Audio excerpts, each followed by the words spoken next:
কুটিরের সম্মুখেই নিজের 6 বছরের মেয়ে শিশুর পোড়া দেহ দেখে আর্তনাদ করে উঠল এলিফ। কায়ার সব কিছুই শেষ হয়ে গেল, শুধু হাড্ডিগুলোই অবশিষ্ট রয়েছে। হাড্ডিগুলোর চারপাশ থেকে ধোঁয়া উঠছে। মেয়ের এমন অবস্থা দেখে এলিফের বুঝতে বাকি রইল না এসব কাদের কাজ। এলিফ চোখ বন্ধ করে ঘন ঘন শ্বাস নিতে নিতে নিজেকে সামলানোর চেষ্টায় আছে। দূর থেকে ফাদার লুই সবটাই দেখছেন।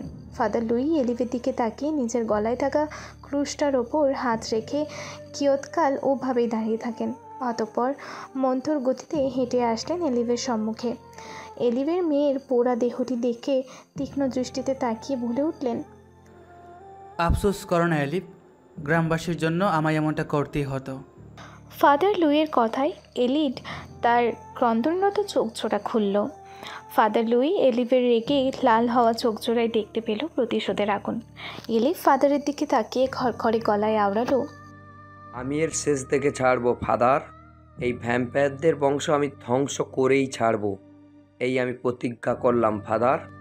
গলায় থাকা ক্রুশটি হাতে নিয়ে চেপে ধরে কথাটি আওড়ালো এলিফ। 2 ঘন্টা আগের ঘটনা। এলিফের কন্যা এরি ভোরে বেরিয়েছিল ঝিল থেকে পানি আনতে। ঝিলটি বনের মাঝে অবস্থিত। প্রায় পানির জন্য এরি ঝিলে যায়, কিন্তু এবার ভুলবশত এরি ক্রুশটি পড়ে আসেনি। এটাই তার মৃত্যু ডেকে আনলো। যখন সে বনের মধ্যে প্রবেশ করলো, সহসাই কোথা থেকে যেন একটা ভ্যাম্পায়ার এসে ওর ঘাড় কামড়ে ধরে। মুহূর্তের মধ্যে ওই ভ্যাম্পায়ারটি ওর কায়ার কিছু রক্ত শুষে খেয়ে ওকে ছেড়ে দিয়ে উধাও হয়ে যায়। ওকে সম্পূর্ণ মেরেও যায়নি। এমতাবস্থায় এরি যখন বন পেরিয়ে গ্রামের ভেতর প্রবেশ করছিল, তখন ফাদার লুই সেখানেই দাঁড়িয়েছিলেন। যখন এরি ফাদারের পাশ দিয়ে যাচ্ছিল, আকস্মাৎ ফাদারের হাতে থাকা স্টিকটি জলজল করে উঠল। স্টিকটি জলজল করতে দেখে ফাদার বুঝে গেলেন কোনো ভ্যাম্পায়ার তার আশেপাশেই রয়েছে। যখন এরি ফাদারের পাশ দিয়ে যাচ্ছিল, ফাদার বুঝে গেলেন এরি ভ্যাম্পায়ার হয়ে গেছে। এরির জন্য ফাদারের খারাপ লাগলেও তখন কিছুই করার ছিল না। ফাদার তৎক্ষণাৎ বল্লম জাতীয় লোহার স্টিকটি পেছন থেকে এরির পেট বরাবর ঢুকিয়ে দিলেন। অতঃপর কাঁধ থেকে পুঁটলি নামিয়ে মৃত্তিকায় রাখলেন। এরপর পুঁটলি থেকে কেরোসিনের বোতলটা বের করে এরির কায়ার ওপর ছিটিয়ে দিয়ে আগুন লাগিয়ে দিলেন। গায়ে আগুন লাগা মাত্রই এরি আর্তনাদ করতে শুরু করলো। তারপর আর্তনাদ করতে করতে ছায়ে পরিণত হয়ে গেল এরি। অতঃপর ফাদার এরির ছাই হওয়া দেহটি বস্তায় ভরে নিয়ে এসে এলিফের কুটিরের সম্মুখে রেখে দূরে গিয়ে দাঁড়ালেন। বর্তমান এলিফ আর ফাদার লুই সহ এরির ছাই হয়ে যাওয়া দেহটি মৃত্তিকায় পুঁতে দিল। এলিফ মেয়ের সমাধির সম্মুখে বসে এক নাগাড়ে কেঁদে চলেছে। ফাদার লুই এলিফকে কাঁদতে দেখে বিষাদপূর্ণ কণ্ঠে আওড়ালেন, শক্ত হও এলিফ, একদম কাঁদবে না, এর শোধ আমরা অবশ্যই নেব। সেটা তো নিবই ফাদার। ভ্যাম্পায়াররা যেভাবে গ্রামের মানুষদের রক্ত চুষে খাচ্ছে, মনে হচ্ছে কদিন পর সমগ্র গ্রামটি ভ্যাম্পায়ারে বা মৃত্যুপুরীতে পরিণত হয়ে যেতে পারে। চোখের জল মুছতে মুছতে কথাটি বলেই এলিফের কথায় চিন্তিত হলেন ফাদার লুই। তারপর বললেন, সেই প্যালেসটাই শুধু ধ্বংস করলে হবে না এলিফ, শুধু সেখানেই ভ্যাম্পায়াররা নেই। আমাদের গ্রামের পাশেই যে বনটা রয়েছে, সেখানেও কোথাও না কোথাও ভ্যাম্পায়াররা রয়েছে, কিন্তু তাদের সন্ধান এখনও খুঁজে পাইনি। তবে চিন্তা করো না এলিফ, দ্রুতই ওদের সন্ধান পেয়ে যাব। কিন্তু একা সব করা আমাদের পক্ষে সম্ভব নয় ফাদার। জানি আমি, মাউরেন্টন নগর থেকে ভ্যাম্পায়ার শিকারীরা আসবে, তারা আমাদের সাহায্য করবে ভ্যাম্পায়ারদের শেষ করতে। তাহলে আর চিন্তা নেই ফাদার, আমাদের যা করা দ্রুতই করতে হবে। বেশি দেরি হয়ে গেলে সমগ্র ভারভিন শেষ হয়ে যাবে ফাদার লুই। চিত্তে পাথর রেখে যেন কথাটি আওড়ালো এলিফ। এভাবে কিয়ৎক্ষণ মেয়ের সমাধির পাশে বসে এলিফ আর ফাদার লুই ভ্যাম্পায়ারের ধ্বংস করার পরিকল্পনা করছে। তুষার বৃষ্টি হচ্ছে ভারভিন নামক গ্রামটিতে। গ্রামটি সুন্দর এবং শান্তিপূর্ণ। গ্রামটির মতন গ্রামটির মানুষগুলোও শান্তিপূর্ণ। তাদের আচার আচরণ অন্যান্য গ্রামের থেকে সবচেয়ে ভালো। তারা সবাই একে অপরের পাশে থাকে এবং বিপদে সবাই একযোগে লড়াই করে নিজেদের গ্রামকে রক্ষা করে। যে কোনো সমস্যার সমাধান তারা একসাথে করে থাকে। কিন্তু বিগত 2 বছর ধরে তাদের গ্রামে ভ্যাম্পায়ারদের আগমন ঘটেছে, যারা শিশু, বৃদ্ধ, যুবক যুবতীদের ধরে নিয়ে রক্ত শুষে খাচ্ছে। কাউকে মেরে ফেলছে তো কাউকে নিজেদের সঙ্গী বানিয়ে নিচ্ছে। এই শোকে অনেক পরিবার ধীরে ধীরে শেষ হয়ে যাচ্ছে। প্রত্যেকের একই শোক, ছেলে মেয়ে বাবা মা হারানোর শোক, পরিবার হারানোর শোকে শোকে অনেকেই অসুস্থ হয়ে পড়েছে, আবার অনেকেই এর মধ্যে পরলোক গমনও করেছে। তাদের শেষ করার জন্য বীরনগর থেকে এসেছেন ফাদার লুই। এই সুন্দর শান্তশিষ্ট গ্রামকে ভ্যাম্পায়ারদের থেকে রক্ষা করার জন্য আসলেন ফাদার লুই। এই পর্যন্ত ওনার সম্মুখে যত ভ্যাম্পায়ার ধরা দিয়েছিল সব মারা গেছে, কিন্তু আড়াল থেকে যারা আক্রমণ করেছে তাদের এখনও শেষ করতে পারেননি ফাদার লুই। ফাদার এখন নিজের কুটিরে বসে রসুনের মালা বানাচ্ছে। মূলত ভ্যাম্পায়ারদের জন্যই এমন ব্যবস্থা। এমত অবস্থায় কেউ কুটিরের দরজায় কড়া নাড়ল। মাস্টার উঠে ক্রসটা গলায় পরে দরজা খুলতে দেখলেন ওনার মেয়ে ক্যাথরিন দাঁড়িয়ে। মেয়েকে হঠাৎ এখানে দেখে ফাদার বেশ চিন্তিত হলেন। ফাদার নিজের মেয়েকে এখানে দেখে মোটেও খুশি হননি। ফাদার তৎক্ষণাৎ মেয়ের হাত ধরে টেনে নিয়ে এসে ফায়ারপ্লেসের পাশে থাকা কুর্সিতে বসিয়ে দিয়ে রাগী গলায় বলে উঠলেন, ক্যাথরিন, তুমি এখানে? বাবার চিন্তিত কথা বুঝতে পেরে ক্যাথরিন দীর্ঘশ্বাস ফেলে বলল, বাবা, আমি তোমার সাথে থাকতে চাই। নগরে আমার একা থাকতে ভালো লাগছে না। তুমি পাগল হয়ে গেছো ক্যাথরিন। আমার এখানে আসার উদ্দেশ্যটা নিশ্চয়ই তুমি জানো। গ্রামটা সুরক্ষিত নয় তোমার জন্য ক্যাথরিন। গম্ভীর গলায় শুধালেন লুই। আমি এত কিছু শুনতে চাই না বাবা, আমি এখানে তোমার সাথে থাকতে চাই। বাবার কথায় পাত্তা না দিয়ে ক্যাথরিন বলল। মেয়ের খামখেয়ালি কথায় লুই বললেন, গ্রামটা সুরক্ষিত নয় তোমার জন্য ক্যাথরিন। আমি এত কথা শুনতে চাই না ক্যাথরিন। তুমি আজই নগরে চলে যাবে, এটা আমার আদেশ। বাবা আমার। ক্যাথরিনের কথায় বাধা দিয়ে ফাদার লুই বলে উঠলেন, বললাম তো আমি তোমার কোনো কথা শুনতে চাই না ক্যাথরিন। তুমি আজ দুপুরেই এখান থেকে চলে যাবে, ব্যাস। বাবার কথায় মন খারাপ হয়ে গেল ক্যাথরিনের। ক্যাথরিন তখন বসা অবস্থাতেই চারপাশে চোখ বুলিয়ে লিভিং রুমটি পরখ করতে লাগলো। বেশ গোছানো রুমটির মাঝে ওম গাছের কাষ্ঠ দিয়ে বানানো একটা বৃত্তাকার চৌপায়া রয়েছে। চৌপায়ার দুপাশে দুটো কুর্সি রয়েছে। চৌপায়ার পাশেই ফায়ারপ্লেস রয়েছে। সবশেষে রুমটির বাম পাশে দেয়ালের সাথে মাঝখানটায় একটা সিঙ্গেল সোফা দেখতে পেল ক্যাথরিন। অতঃপর ক্যাথরিন ধীরে ধীরে বসা থেকে উঠে হাতে থাকা জামা কাপড়ের ব্যাগটি নিয়ে ভেতরের রুমে চলে গেল। মেয়ের যাওয়ার দিকে তাকিয়ে দীর্ঘশ্বাস ছাড়লেন ফাদার লুই। লুই নিজের রুমে এসে রসুনের মালাগুলো রেখে তার সংকীর্ণ রন্ধনশালায় আসলো। তার রন্ধনশালায় শুধু কয়েকটি কাষ্ঠের তাক রয়েছে, যাতে কয়েকটি রান্নার পাত্র আর প্লেট সাজানো রয়েছে, আর একটি গ্লাসে চুল্লিও রয়েছে। মেয়ের আগমনে ফাদার খুশিও হলেন, বেজারও হলেন। মেয়েকে অনেক দিন দেখেননি, এই নিয়ে খুশি হন তিনি, কিন্তু মেয়ের এখানে থাকাটা নিয়ে উনি খুশি নন। যে করেই হোক আজ উনি ক্যাথরিনকে নগরে পাঠাবেনই। এসব ভাবতে ভাবতে লুই রান্নার কাজে লেগে পড়লেন। এদিকে ক্যাথরিন রুমে এসে মন খারাপ করে বসে রইল। সে জানে এখানে বাবার আসার উদ্দেশ্য। সে চায় এখানে থেকে তার বাবাকে সাহায্য করতে, কিন্তু তার বাবা মানতে নারাজ। এসব ভাবতে ভাবতে ক্যাথরিন কুটিরের ঝোড়কা খুলে দিল। ঝোড়কা খুলতেই আকস্মাৎ ঝোড়কা দিয়ে একটা হাত এসে ক্যাথরিনের কাঁধ চেপে ধরল। সহসা এমন হওয়াতে ক্যাথরিন চিৎকার দিয়ে উঠল। মেয়ের চিৎকার শুনে লুই ভয় পেয়ে যায়।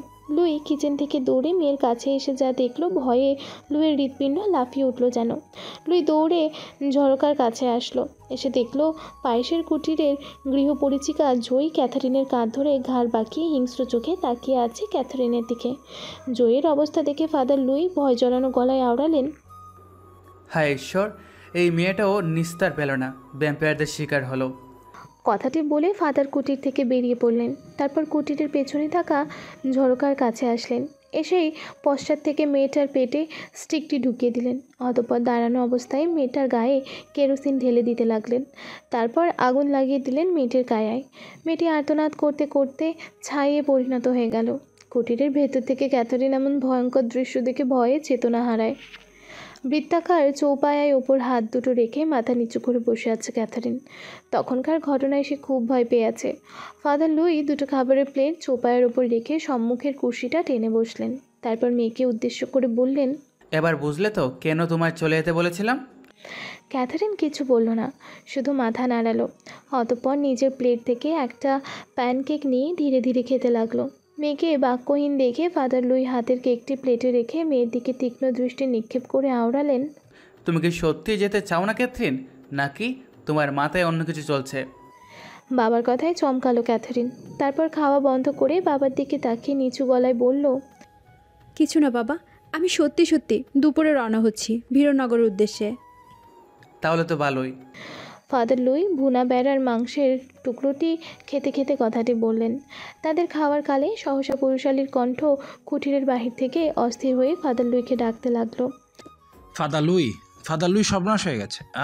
লোকটির কথা শেষ হওয়ার আগেই ফাদার লুই কুঠিরের দরজা খুলে চিন্তিত হয়ে বলে উঠলেন, কি হয়েছে মার্থ? তোমার গলায় এমন শোনাচ্ছে কেন? ক্যাথরিন মা, জল নিয়ে আসো তো।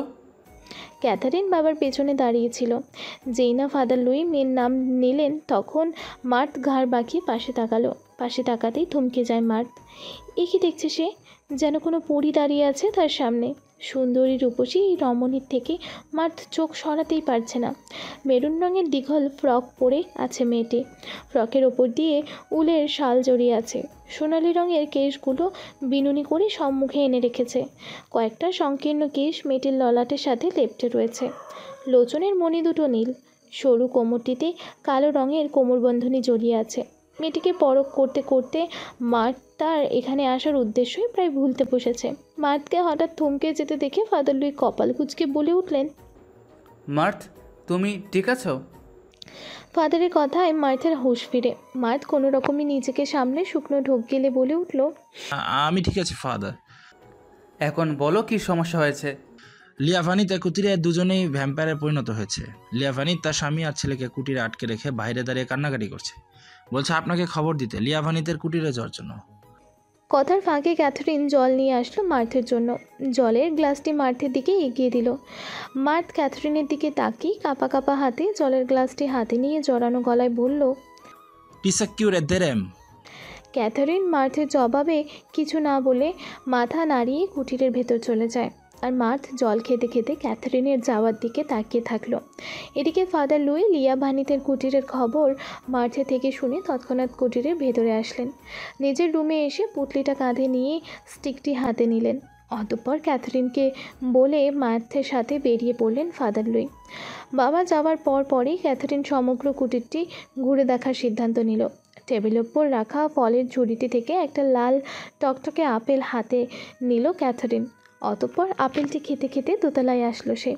দোতলার রুমটিতে একটা কাষ্ঠের নিচু খাট, আর খাটটির পাশে একটা সংকীর্ণ চৌপায়া রয়েছে, যার উপর একটা লণ্ঠন দেখতে পেল। এছাড়া আর তেমন কিছুই দেখতে পেল না ক্যাথরিন। রুমটির পাশেই বাথরুম দেখতে পেল সে। সেদিকে আর গেল না ক্যাথরিন। কিছু একটা ভেবে দোতলা থেকে নেমে লিভিং রুমে চলে আসলো। কিয়ৎকাল লিভিং রুমে পায়চারি করে ক্যাথরিন ঠিক করলো কুটিরের বাহিরটা ঘুরে দেখে আসবে। কিন্তু বাবার কারণে সে বের হতে ভয় পাচ্ছে। অনেক ভেবেচিন্তে ক্যাথরিন নিজের বাবার রুমে আসলো। তারপর ড্রয়ার থেকে একটা ক্রুশ বের করে গলায় পরে ঈশ্বরের নাম নিয়ে কুটিরের বাহিরে চরণ ফেলল সে। বাহিরের চরণ ডাকতেই কায়া শীতল হয়ে আসলো। মৃদু কেঁপে উঠল ক্যাথরিন। উলের শালটা গায়ের সাথে চেপে ধরে কুটিরের ডান দিকটায় আসলো সে। ডান দিকটায় একটা ছোটোখাটো ফার্ম হাউস রয়েছে। ক্যাথরিন মন্থর গতিতে ফার্ম হাউসটায় প্রবেশ করলো। হাউসের এক পাশে দেখতে পেল বেড়ার পাল আর অন্য পাশে ছাগলের পাল। হাউসের ওপরে বেশ কয়েকটা সংকীর্ণ কাষ্ঠের বাক্স ঝুলন্ত অবস্থায় দেখতে পেল।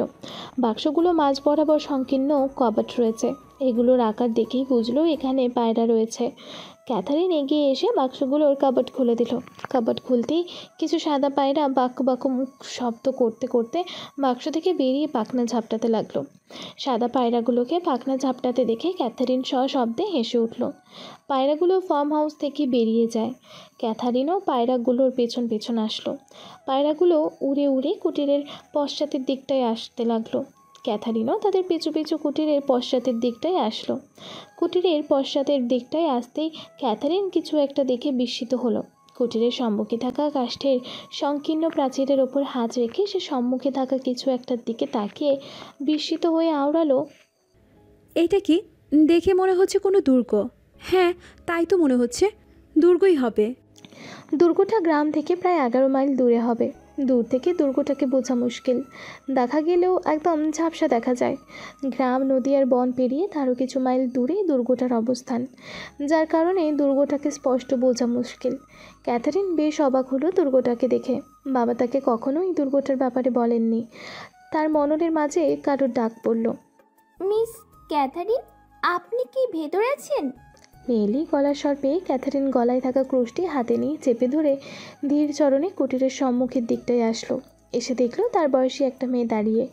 মেয়েটির পরনে জলপাই রঙের একটা ব্লাউজ আর শর্ট স্কার্ট পরা। গলায় একটা ক্রুশ রয়েছে। মেয়েটি ক্যাথারিনকে দেখে স্মিত হেসে ক্যাথারিনের কাছে এগিয়ে এসে বলল, ভয় পাবেন না মিস ক্যাথারিন, আমি আপনার বাবার পাশের কুটিরের আন্তায় ভিলচিকের মেয়ে আনা ভিলেচিক। ফাদার লুই যাওয়ার আগে আমাকে বলে গিয়েছিলেন আপনার কাছে থেকে আপনার খেয়াল রাখতে। কিছু কাজ থাকায় আমি তখন আসতে পারিনি, কাজ শেষ করে এখন আসলাম। আনার কথায় আর গলায় থাকা ক্রুশটি দেখে ক্যাথারিন ভয়ে উবে গেল। তখনকার ঘটনাটা ক্যাথারিন এখনও ভুলতে পারেনি, তাই সে সবসময় সাবধানে থাকার চেষ্টায় আছে। ক্যাথারিন আনার কথায় মৃদু হাসল, অতঃপর আওড়ালো, ভেতরে এসো আনা। ক্যাথারিনের কথায় মাথা দুলিয়ে অ্যানা ক্যাথারিনের পিছু পিছু কুটিরের ভেতর প্রবেশ করল। লিয়া ভানিতের কুটিরের সম্মুখে ভিড় জমেছে। ফাদার লুই সেই ভিড় ঠেলে কুটিরের দরজার সামনে আসলেন। এসে দেখলেন লিয়া ভানিত হাই হাই করে বুক চাপড়ে চাপড়ে কেটে চলেছেন। ফাদার লুইকে দেখে লিয়া ভানিত উঠে দাঁড়িয়ে ফাদার লুইয়ের হাত ধরে কাঁদতে কাঁদতে বললেন, ফাদার, আমার সব শেষ হয়ে গেল। আমার স্বামী, আমার ছেলেরা ভ্যাম্পায়ারদের কবলে পড়ে ভ্যাম্পায়ার হয়ে গেল। আমার সব শেষ হয়ে গেল ফাদার, আমার সব শেষ হয়ে গেল। লিয়া ভানিতের অবস্থা দেখে ফাদারের বেশ খারাপ লাগলো। ওনার কিছুই করার নেই, এর শেষ পরিণতি হলো মৃত্যু। লিয়া ভানিত নিজেও জানেন, কিন্তু স্বামী আর ছেলে হারানোর শোকে নিজেকে সামলে রাখতে পারছেন না লিয়া ভানিত। গলা হাঁকিয়ে বিলাপ করছেন তিনি। ফাদার লিয়া ভানিতের অবস্থা দেখে পাশে থাকা কয়েকজন মহিলাকে ইশারায় বললেন লিয়া ভানিতকে সামলাতে। তারা ফাদারের ইশারা পেয়ে লিয়া ভানিতকে ঘিরে ধরলেন। এদিকে ফাদার লুই লিয়া ভানিতের কুটিরের দরজা খুললেন। দরজা খুলতেই দেখলেন লিভিং রুমের সমস্ত জিনিসপত্র উল্টে পাল্টে পড়ে আছে। রুমের মাঝ বরাবর বাপ ছেলে একজন আরেকজনকে কামড়ে যাচ্ছে। দুজনের শরীরই রক্তাক্ত হয়ে আছে। দেখেই বোঝা যাচ্ছে অনেক সময় ধরে দুজন দুজনকে কামড়ে যাচ্ছে। ফাদার লুই আর দেরি করলেন না, তিনি নিঃশব্দে বাপ ছেলের পেছনে আসলেন। তারপর বল্লম জাতীয় স্টিকটা বাপ ছেলে দুজনের পেটে একসাথেই ঢুকিয়ে দিলেন। স্টিকটি পেটে ঢোকা মাত্র বাপ ছেলে একজন আরেকজনের হাত ছেড়ে দেয়। ছেড়ে দিয়ে গোঙাতে গোঙাতে ফাদার লুইয়ের দিকে তেড়ে আসতে লাগলো। ফাদার লুইয়ের কাছাকাছি আসার আগে পেছন থেকে এলিভ দ্রুত গতিতে ওদের ওপর কেরোসিন ছিটিয়ে দিয়ে আগুন লাগিয়ে দিল। আগুন লাগা মাত্রই বাপ ছেলে আত্মচিৎকার করতে লাগলো। কুটিরের বাহির থেকে লিয়া ভানিত এই দৃশ্য দেখে কাঁদতে কাঁদতে চেতনা হারান। মধ্যাহ্ন গড়িয়ে অপরাহ্ন হয়ে আসলো, ফাদার লুই এখনও কুটিরে ফিরলেন না। কুটিরে ফিরে না আসলেও ফাদার লুই মার্থকে দিয়ে খবর পাঠিয়েছেন আসতে দেরি হবে। এতটুকু পর্যন্ত ঠিক ছিল, কিন্তু মার্থ যে সেই মধ্যাহ্নে এসেছিল এখনও ফেরার নাম নেই। আঠার মতো সে কুর্সিতে বসে আছে, ওঠার নাম নেই। ক্যাথারিন বিরক্ত হলো মার্থের কার্যক্রমে। যদিও আকার ইঙ্গিতে যাওয়ার কথা বলে, তো মার্থ বলে ফাদার লুই বলেছে আমায় আপনাকে দেখে রাখতে। বাবার কথা মার্থের মুখ থেকে শুনলে ক্যাথারিন আর কিছু বলতে পারে না। আর না পেরে ক্যাথারিন শেষমেশ রন্ধনশালায় চলে আসলো। রান্নার ছলেও যদিও এই বেহায়া ইনসান থেকে দূরে থাকা যায়। লোকটার হাবভাব সুবিধার মনে হলো না ক্যাথারিনের, তাই যথাসম্ভব এর থেকে দূরে দূরেই থাকার চেষ্টা করছে সে। এসব ভাবতে ভাবতে ক্যাথারিন ফলের ঝুড়ি থেকে কয়েকটা আপেল নিয়ে ছুরি দিয়ে আপেলগুলো কাটা শুরু করলো। এমত অবস্থায় মার্থ রন্ধনশালায় আসলো। মার্থকে এখানে দেখে ক্যাথারিন ভয় পেয়ে যায়।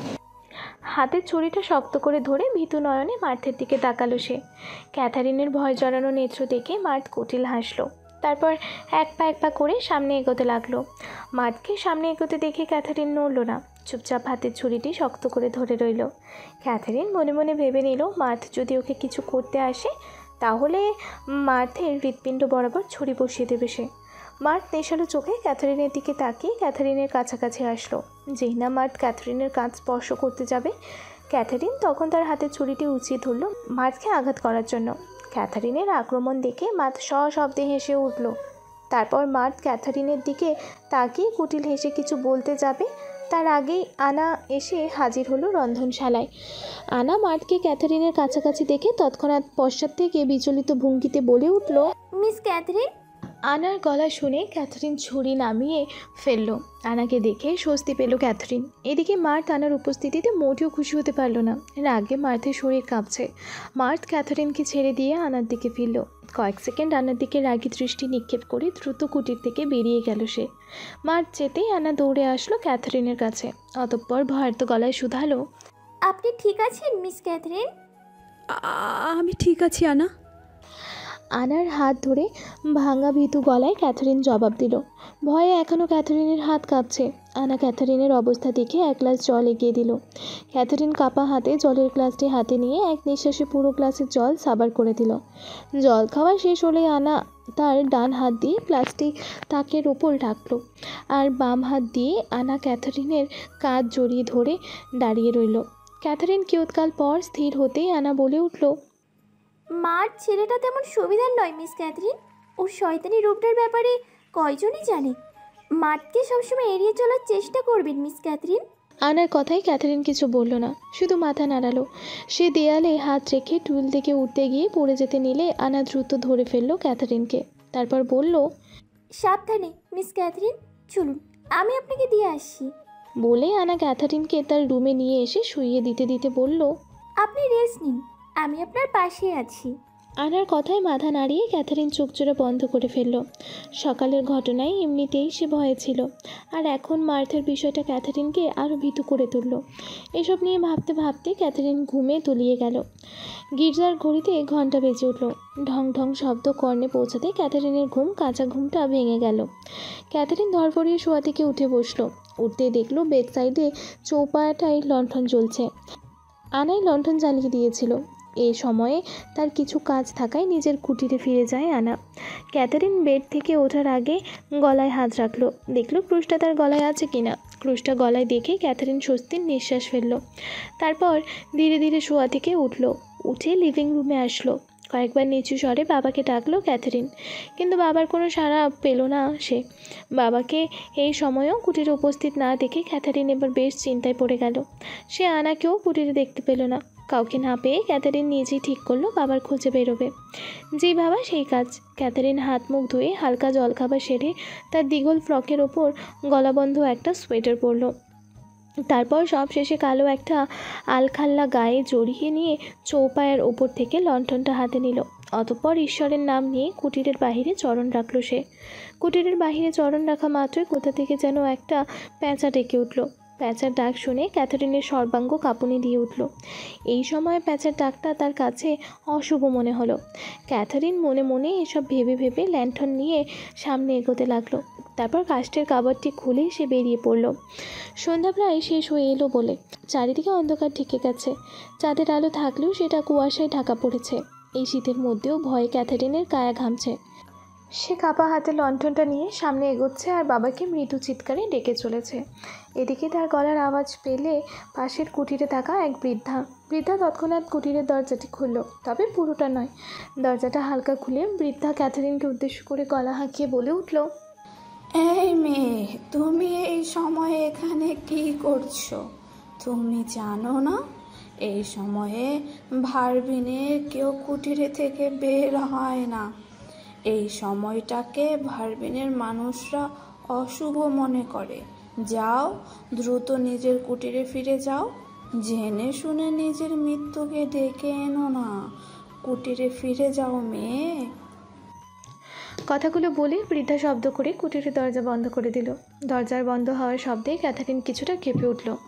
সে হাল ছাড়ল না, সামনে এগিয়ে বাবাকে খুঁজেই চলেছে। অন্ধকার সরণিটায় হাঁটার সময় সহসা উপর থেকে কিছু ঝাপটানির শব্দ পেল ক্যাথারিন। আকস্মাৎ এই সময়ে এমন শব্দ পেয়ে ক্যাথারিনের গলা শুকিয়ে যায়। ভয় ঘামতে শুরু করলো। তারপর ধীরে ধীরে ক্যাথারিন মাথাটা উপরে তুলল। মাথা উপরে তুলতেই তার নেত্র দুটো বড় হয়ে গেল। তার মাথার ওপর প্রায় 10 বাদুড় গোল গোল হয়ে ঘুরছে। গলায় ক্রুশ থাকার কারণে তার কাছে আসতে পারছে না বাদুড়গুলো। এদিকে এই বাদুড় দেখতেই তার হাঁটু জোড়া কেঁপে উঠল। ক্যাথারিন আর কোনো দিকে না তাকিয়ে সামনে দৌড়ানো শুরু করলো।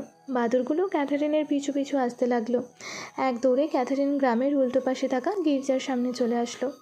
গির্জার কাছাকাছি আর বাদুড়গুলো আসতে পারলো না। দূর থেকে ডানা ঝাপটাচ্ছে তারা। ক্যাথারিন দ্রুত সিঁড়ি বেয়ে গির্জার ভেতরে চলে আসলো। ভেতরে আসতেই ক্যাথারিন নিজের বাবাকে দেখতে পেল। তার বাবা চোখ বন্ধ করে ক্রুশ চেপে ধরে ঈশ্বরের নাম জপছিল তখন। বাবাকে গির্জায় দেখে ক্যাথারিন স্বস্তির নিঃশ্বাস ফেলে। তারপর ধীরে ধীরে চরণজোড়া টেনে টেনে বাবার পাশে এসে বসলো সে। একটানা দৌড়ানোর কারণে তার সব শক্তি যেন লোপ পেয়েছে। ঘন ঘন কয়েকবার শ্বাস নিয়ে ক্যাথারিন বলে উঠল, বাবা। সহসা মেয়ের ডাক শুনে চমকালেন ফাদার লুই। চট করে চোখচোরা খুললেন। এই সময় মেয়েকে এখানে দেখে ফাদার লুই ভয় পেলেন। অতঃপর মেয়ের কাঁধ ধরে অস্থির হয়ে বলে উঠলেন, ক্যাথরিন, তুমি এখানে এই সময়? তোমায় ফিরে যেতে না দেখে আমি খুব ভয় পেয়ে গেছিলাম বাবা। তারপর ঠিক করলাম তোমায় খুঁজতে বের হব। যা ঠিক করলাম তাই করলাম, সব ঠিক ছিল। কিন্তু কিন্তু কি মা ক্যাথরিন? ফাদার লুই ভয়ার্ত গলায় বলে উঠলেন। মাঝপথে কিছু বাদুড় আমার উপর আক্রমণ করেছিল। পরে নিজেকে বাঁচানোর জন্য কোনো দিকে না তাকিয়ে দৌড়ানো শুরু করলাম। তারপর এক দৌড়ে গির্জে চলে আসলাম। অল্পের জন্য বেঁচে ফিরেছি বাবা।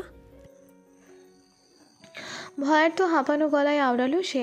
ক্যাথরিনকে সাহসী মালাতে নিজের কাছে দেখতে পেয়ে ফাদার লুই স্বস্তির নিঃশ্বাস ফেললেন। কিন্তু ভয় এখনও জড়িয়ে আছে ফাদার লুইকে। বনের মধ্যে ঘুরে বেড়াচ্ছে একটা ক্ষুধার্ত ভ্যাম্পায়ার। কিছুদিন রক্ত না খাওয়ার কারণে দুর্বল হয়ে পড়েছে ভ্যাম্পায়ারটা। এখন বনে ঘুরছে খাবারের আশায়। যদি কোনো কুকুর বা বিড়াল মেরে তাদের রক্ত খেয়ে ক্ষুধা মেটাতে পারে ভ্যাম্পায়ারটা। যাও খাবার জুটিয়েছিল তা হাতছাড়া হয়ে গেল কিছুক্ষণ আগে নিজের শরীরটাকে কিছু বাদুড়ে পরিণত করেছিল ভ্যাম্পায়ারটা। তারপর ক্যাথরিনের পিছু নিয়েছিল সে রক্তপান করার জন্য। সে সফলও হতো, কিন্তু দুর্বল থাকার কারণে ক্যাথরিনের দৌড়ের সাথে ভ্যাম্পায়ারটা পেরে ওঠেনি। ভ্যাম্পায়ারটা রত্নতৃষ্ণায় ছটফট করে চলেছে। আকস্মাৎ কিছু একটা শব্দে ভ্যাম্পায়ারটা চুপ হয়ে গেল। কিসের শব্দ আসছে কর্ণ খাড়া করে বোঝার চেষ্টা করছে ভ্যাম্পায়ারটি। ভ্যাম্পায়ারটি তার কর্ণ খাড়া করে শব্দটি শুনে বুঝতে পারল শব্দটি ঘোড়ার পায়ের শব্দ। ভ্যাম্পায়ারটি বেশ আনন্দিত হলো শব্দটি শুনে। সে বুঝতে পারল কোনো কোচওয়ান ক্যারেজ নিয়ে এদিকেই আসছে। এসব ভাবতেই ভ্যাম্পায়ারটি ক্ষুধা যেন আরও দ্বিগুণ বেড়ে যায়। ভ্যাম্পায়ারটি শীঘ্রই একটা গাছের পেছনে এসে লুকিয়ে পড়ল। কিছুক্ষণ পর ভ্যাম্পায়ারটি দেখতে পেল বনের সরণে দিয়ে দ্রুত গতিতে ছুটে আসছে দুটো ক্যারিজ। সহসা ক্যারিজ দুটো ভ্যাম্পায়ারটির কাছাকাছি এসে থেমে গেল। ক্যারিজ বয়ে নিয়ে যাওয়া ঘোড়াগুলো আকস্মাৎ লাফানো শুরু করলো। এদিকে ওদিকে তাকিয়ে ঘোড়াগুলো আওয়াজ করতে লাগলো। দুটো ক্যারিজের ভেতরে দুজন করে মোট 4 জন মানুষ রয়েছে। তারা ঘোড়াগুলোকে আর এগোতে না দেখে বুঝতে পারলো সামনে কোনো বিপদের সম্মুখীন হতে চলেছে তারা ক্যারিজের ভেতর থেকে তাদের প্রয়োজনীয় কিছু জিনিস নিয়ে বেরিয়ে আসলো। তাদের বেরোতে দেখে কোচওয়ান দুজন ভয়ার্ত গলায় বলে উঠল, সাবরা ম্যাডামরা, আপনারা বাইরে কেন বেরোলেন? ভেতরে থাকেন। ঘোড়াগুলো আর সামনে এগোতে চাচ্ছে না, মনে হচ্ছে তারা বিপদের সংকেত পেয়েছে। কোচওয়ানদের কথায় পাত্তা দিল না তারা। কালো আলখাল্লা পরিহিত মানুষ 4 জন বেরোলো ক্যারিজের ভেতর থেকে। তাদের মধ্যে 2 জন ছেলে এবং 2 জন মেয়ে রয়েছে। তাদের প্রত্যেকের গলায় ক্রুশ রয়েছে, মাথায় কালো মোটা টুপি রয়েছে, সবার হাতে একটা করে বল্লম জাতীয় স্টিক রয়েছে। 4 জনের বেশভূষা দেখে কোচওয়ান 2 জনের মনে হলো তারা ভ্যাম্পায়ার শিকারী। হাট থেকে যখন তাদের ক্যারিজে তুলেছিল তখন তেমনভাবে ওদের লক্ষ্য করেনি কোচওয়ান 2 জন। এখন তাদের ভালো করে পরখ করতেই এমন মনে হলো তাদের। একজন কোচওয়ান আর নিজেকে ধরে রাখতে পারল না, বলেই ফেলল, আপনারা কি ভ্যাম্পায়ার শিকারী? কোচওয়ানের কথায় মৃদু হাসলো তারা। তারপর তাদের 4 জনের মধ্যে থেকে একজন বলে উঠল, হতে পারে। কথা শেষ হওয়া মাত্রই গাছের আড়ালে লুকিয়ে থাকা ভ্যাম্পায়ারটা তার ডানা দুটো ঝাপটে তাদের দিকে এগিয়ে আসতে লাগলো। তাদের 4 জনের মধ্যে একজন পেছনে ঘাড় ঘোরাতে ভ্যাম্পায়ারটাকে দেখে চিৎকার করে বলে উঠল, রিন, আন্দ্রে, চেলসি, পিছনে ভ্যাম্পায়ার! ডার্সির কথায় 3 জন তড়িৎ গতিতে পেছনে ফিরল। ভ্যাম্পায়ারটির সামনাসামনি হলো তারা। তাদের 4 জনের গলায় ক্রুশ আর স্টিক দেখে ভ্যাম্পায়ারটি ভয় পায়। দূর থেকে শুধু পশ্চাতের দিকে দেখছিল সে। তাদের সামনের দিকটা দেখে ভ্যাম্পায়ারটা উল্টো দিকে ফিরে পালিয়ে যেতে নিলে রেন তার হাতে থাকা বল্লমটি ভ্যাম্পায়ারের দিকে নিক্ষেপ করলো। স্টিকটি ছুটে গিয়ে সোজা ভ্যাম্পায়ারটির পৃষ্ঠ বরাবর প্রবেশ করলো। স্টিকটি পৃষ্ঠচ্ছেদ করে পেটে গিয়ে বেরিয়ে যায়। ভ্যাম্পায়ারটি তখন উড়ন্ত অবস্থায় ছিল। স্টিকটির আঘাতে ভ্যাম্পায়ারটি জোরে একটা আর্তনাদ করে ডানা ঝাপটাতে মৃত্তিকায় লুটিয়ে পড়ল। এই অবস্থাতেও ভ্যাম্পায়ারটি তার দুর্বল শরীর নিয়ে তাদের আক্রমণ করতে চেয়েছিল, কিন্তু তারা ভ্যাম্পায়ারটিকে সে সুযোগ দিল না। তারা ভ্যাম্পায়ারটির শরীরে পবিত্র জল ছিটিয়ে দিতে লাগলো। পবিত্র জলের স্পর্শ পেয়ে ভ্যাম্পায়ারটি আর্তনাদ শুরু করলো। কিছুক্ষণের মধ্যে পবিত্র জল ভ্যাম্পায়ারটিকে ছাইয়ে পরিণত করে ফেললো। পেছন থেকে কোচওয়ান 2 জন ভয় পেয়ে গেল এমন দৃশ্য দেখে, কিন্তু তারা স্বস্তিও পেল ভ্যাম্পায়ারটিকে ছাই হয়ে যেতে দেখে। তাদের কাজ শেষ করে রেন, আন্দ্রে, চেলসি আর ডার্সি আবারও ক্যারিজে উঠে বসলো। তারা বসার পরপরই কোচওয়ানরা ঘোড়াগুলোকে চাবুক দিয়ে আঘাত করলো। আঘাত করার পরপরই ঘোড়াগুলো ক্যারিজ নিয়ে বনের সরণি ধরে সামনে অগ্রসর হলো। গির্জা থেকে ফাদার লুই মেয়েকে নিয়ে কুটিরে ফিরলেন। কুটিরে ফিরে ফাদার লুই আগে ক্যাথারিনকে বকাঝোকা করলেন কিছুক্ষণ। অল্পের জন্য আজ ক্যাথারিন মরতে মরতে বেঁচে ফিরল। বাবার বকুনি গিয়ে ক্যাথারিনের মুখখানায় আধার নেমে আসে। চুপচাপ নিজের রুমে এসে গোছগাছ শুরু করে দিল সে। আগামীকাল ভোরেই সে বেরিয়ে যাবে। এমন অসম গ্রামে আর এক মুহূর্ত সে থাকতে চায় না। আসার পর থেকেই সে বিপদের মধ্যে দিয়েই যাচ্ছে। এদিকে ফাদার লুই দরজায় দাঁড়িয়ে সব কিছুই দেখছেন। মেয়ের রাগ বুঝতে পেরে ফাদার লুই দীর্ঘশ্বাস ফেললেন। তারই বা কী করার আছে? ক্যাথারিনের যখন বয়স 10 ছিল তখন তার স্ত্রী মারিনা মারা যায় ক্যান্সারে। তারপর থেকে ক্যাথারিনের সব কিছু ফাদার লুইকেই সামলাতে হতো। মেয়ের বয়স যখন 15 তখন ফাদার লুই ভ্যাম্পায়ার শিকারের কাছে ঝোঁক দেন। এই পর্যন্ত 2টো গ্রাম ভ্যাম্পায়ার মুক্ত করেছেন ফাদার লুই। এখন ভার্বিন গ্রামে আছেন। তবে অন্যান্য গ্রাম থেকে ভার্বিন গ্রামের অবস্থা বেশি ভয়ানক। সেই গ্রামগুলোকে 10 কি 15টি ভ্যাম্পায়ার ছিল। তাদের শেষ করতে বেশি কষ্ট করতে হয়নি ফাদার লুইয়ের, কিন্তু ভার্বিনের জন্য ফাদারের অনেক কষ্ট হতে হচ্ছে। কোথা থেকে এরা আসছে যাচ্ছে বুঝতে পারছেন না তিনি। দুর্গটা ধ্বংস করলেই তাকে হবে না, বনের মধ্যে থাকা ভ্যাম্পায়ারদের অবস্থান খুঁজে বের করতে হবে তাকে। তার জন্যই তিনি তার শিষ্যদের ডেকেছেন। তার শিষ্যরা চিঠি পাঠিয়েছিল আজ আসবে, কিন্তু এখনও শিষ্যদের আসার খবর পাচ্ছেন না তিনি। তাদের জন্য তিনি চিন্তিত। এসব ভাবতে ভাবতে ফাদার লুই আবারও দীর্ঘশ্বাস ছাড়লেন। ওনার দীর্ঘশ্বাস ক্যাথারিনের কর্ণ পর্যন্ত গিয়ে ঠেকল। ক্যাথারিন পেছনে ফিরে বাবাকে দরজার সাথে হেলান দিয়ে দাঁড়িয়ে থাকতে দেখল। এভাবে দাঁড়িয়ে থাকতে দেখেই কিছু বলল না ক্যাথারিন। অভিমান করে বাবাকে পাশ কাটিয়ে সোজা রুম থেকে বেরিয়ে দোতলায় চলে গেল। আজ সে বাবার ওপর খুব রেগে আছে। যদি সে একবার এখান থেকে যেতে পারে তাহলে আর কখনো আর এই মুখো হবে না, মনে মনে সংকল্প করল সে। ক্যাথারিন দোতলায় যাওয়ার পরপরই দরজায় কড়া নাড়ার শব্দ পেল ফাদার লুই। চৌপায়ের ওপর থেকে লণ্ঠন হাতে নিয়ে কুটিরের দরজা খুলে দিলেন। দরজা খুলতেই শিষ্যদের দেখতে পেলেন তিনি। তাদের দেখে ফাদারের ওষ্ঠে ফুটল হাসি। ফাদার আর দেরি করলেন না, তাদের ভেতরে আসতে বললেন। তারা আর কেউ নয়, রেইন, আন্দ্রে, চেলসি আর ডার্সি। তারাই ফাদার লুইয়ের শিষ্য। রেইন, আন্দ্রে সোফায় বসলো আর চেলসি, ডার্সি কুর্সিতে বসলো। এর মধ্যেই ফাদার লুই তাদের জন্য জল খাবার নিয়ে আসলো। খাবারের ট্রেটা চৌপায়ে রেখে ফাদার রেইনের পাশে বসলেন। অতঃপর সবাইকে উদ্দেশ্য করে বললেন, সরণিতে কোনো রকম সমস্যা হয়নি তো তোমাদের? না ফাদার, কোনো রকম সমস্যা হয়নি আমাদের। বনের ঘটনাটি তারা এড়িয়ে গেল। ফাদারকে চিন্তায় ফেলতে চায়নি তারা। তাদের কথায় ফাদার লুই চিন্তামুক্ত হলেন। তারপর বললেন, যাক ভালোই, আমি চিন্তায় ছিলাম তোমাদের নিয়ে। তোমাদের সুস্থ অবস্থায় দেখে এখন ঠিক আছি। জল খাবারটা সেরে নাও, আমি রাতের খাবার তৈরি করতে যাচ্ছি। এতেই আমাদের হয়ে যাবে ফাদার, শুধু শুধু কষ্ট করতে যাবেন না। ডার্সির কথায় ফাদার লুই হাসলেন। তারপর বললেন, কবে থেকে আমার উপর কথা বলতে শিখে গেলে পিচ্ছি মেয়ে? আমি তোমাদের আর কোনো কথা শুনতে চাই না। তোমার জল খাবারটা সেরে ফ্রেশ হয়ে নাও, আমি রান্নার ব্যবস্থা করছি। ফাদারের কথায় সবাই চুপ হয়ে যায়। সবাই চুপচাপ খাবারে মনোযোগ দিল। খাবার খাওয়ার মাঝে কারোর পায়ের ধূপধাপ শব্দে সবাই খাওয়া বন্ধ করে দিয়ে সোপানের দিকে তাকালো। সেদিকে তাকাতেই 4 জন যেন থমকে গেল। রেইনা আর আন্দ্রে হাঁ করে সোপানে দাঁড়িয়ে থাকা মেয়েটির দিকে তাকিয়ে রইল। তাদের অবস্থা দেখে ডার্সি আর চেলসি মিটিমিটি হাসতে লাগলো। ক্যাথারিনের দোতলায় আর ভালো লাগছিল না, তাই সে নিচে চলে আসলো। আসতেই দেখলো সবাই কেমন অদ্ভুত দৃষ্টিতে তাকিয়ে আছে তার দিকে। তাদের এভাবে তাকাতে দেখে ক্যাথারিনের ভ্রুযুগল কুঁচকে গেল। ক্যাথারিন সোপান থেকে নেমে ধীর পায়ে এগিয়ে আসলো ডার্সি আর চেলসির কাছে। ডার্সি উঠে ক্যাথারিনকে জড়িয়ে ধরে আদুরে গলায় বলল, কেমন আছো ক্যাথরিন? ভালো সিস্টার, তুমি কেমন আছো? ভালো। আসো, আমাদের সাথে নাস্তা করবে? আমি খেয়েছি সিস্টার। খেয়েছো যখন ভালো, এসো আমাদের পাশে এসে বসো। তোমরা খাও, আমি একটা কাজ ছেড়ে আসছি এক্ষুনি। ঠিক আছে, যাও। চেলসি মৃদু হেসে বলল। ক্যাথারিন মাথা নাড়িয়ে চলে গেল রুমে। ক্যাথারিন যেতেই রেন শীঘ্রই আওড়ালো, ফাদারের মেয়ে। যার কথা বলছিলাম, তোকে আর আন্দ্রেকে। তোরা যেমনটা বলেছিলি, মেয়েটা তো দেখছি তার চেয়েও অধিক সুন্দরী। আন্দ্রের কথায় চেলসি আর ডার্সি একসাথে হেসে উঠল। তাদের হাসতে দেখে রেন কৌতুকে সুরে বলল, ও আমাদের ফাদারের মেয়ে, তার উপরে কিছুতেই ক্রাশ খাওয়া চলবে না, ঠিক আছে আন্দ্রে? রেনের কথায় আন্দ্রে অসহায় ভাব নিয়ে মাথা নাড়ায়। তাদের দুজনের কথার ধরন আর অসহায়ত্ব দেখে ডার্সি আর চেলসি শব্দ করে হেসে উঠল।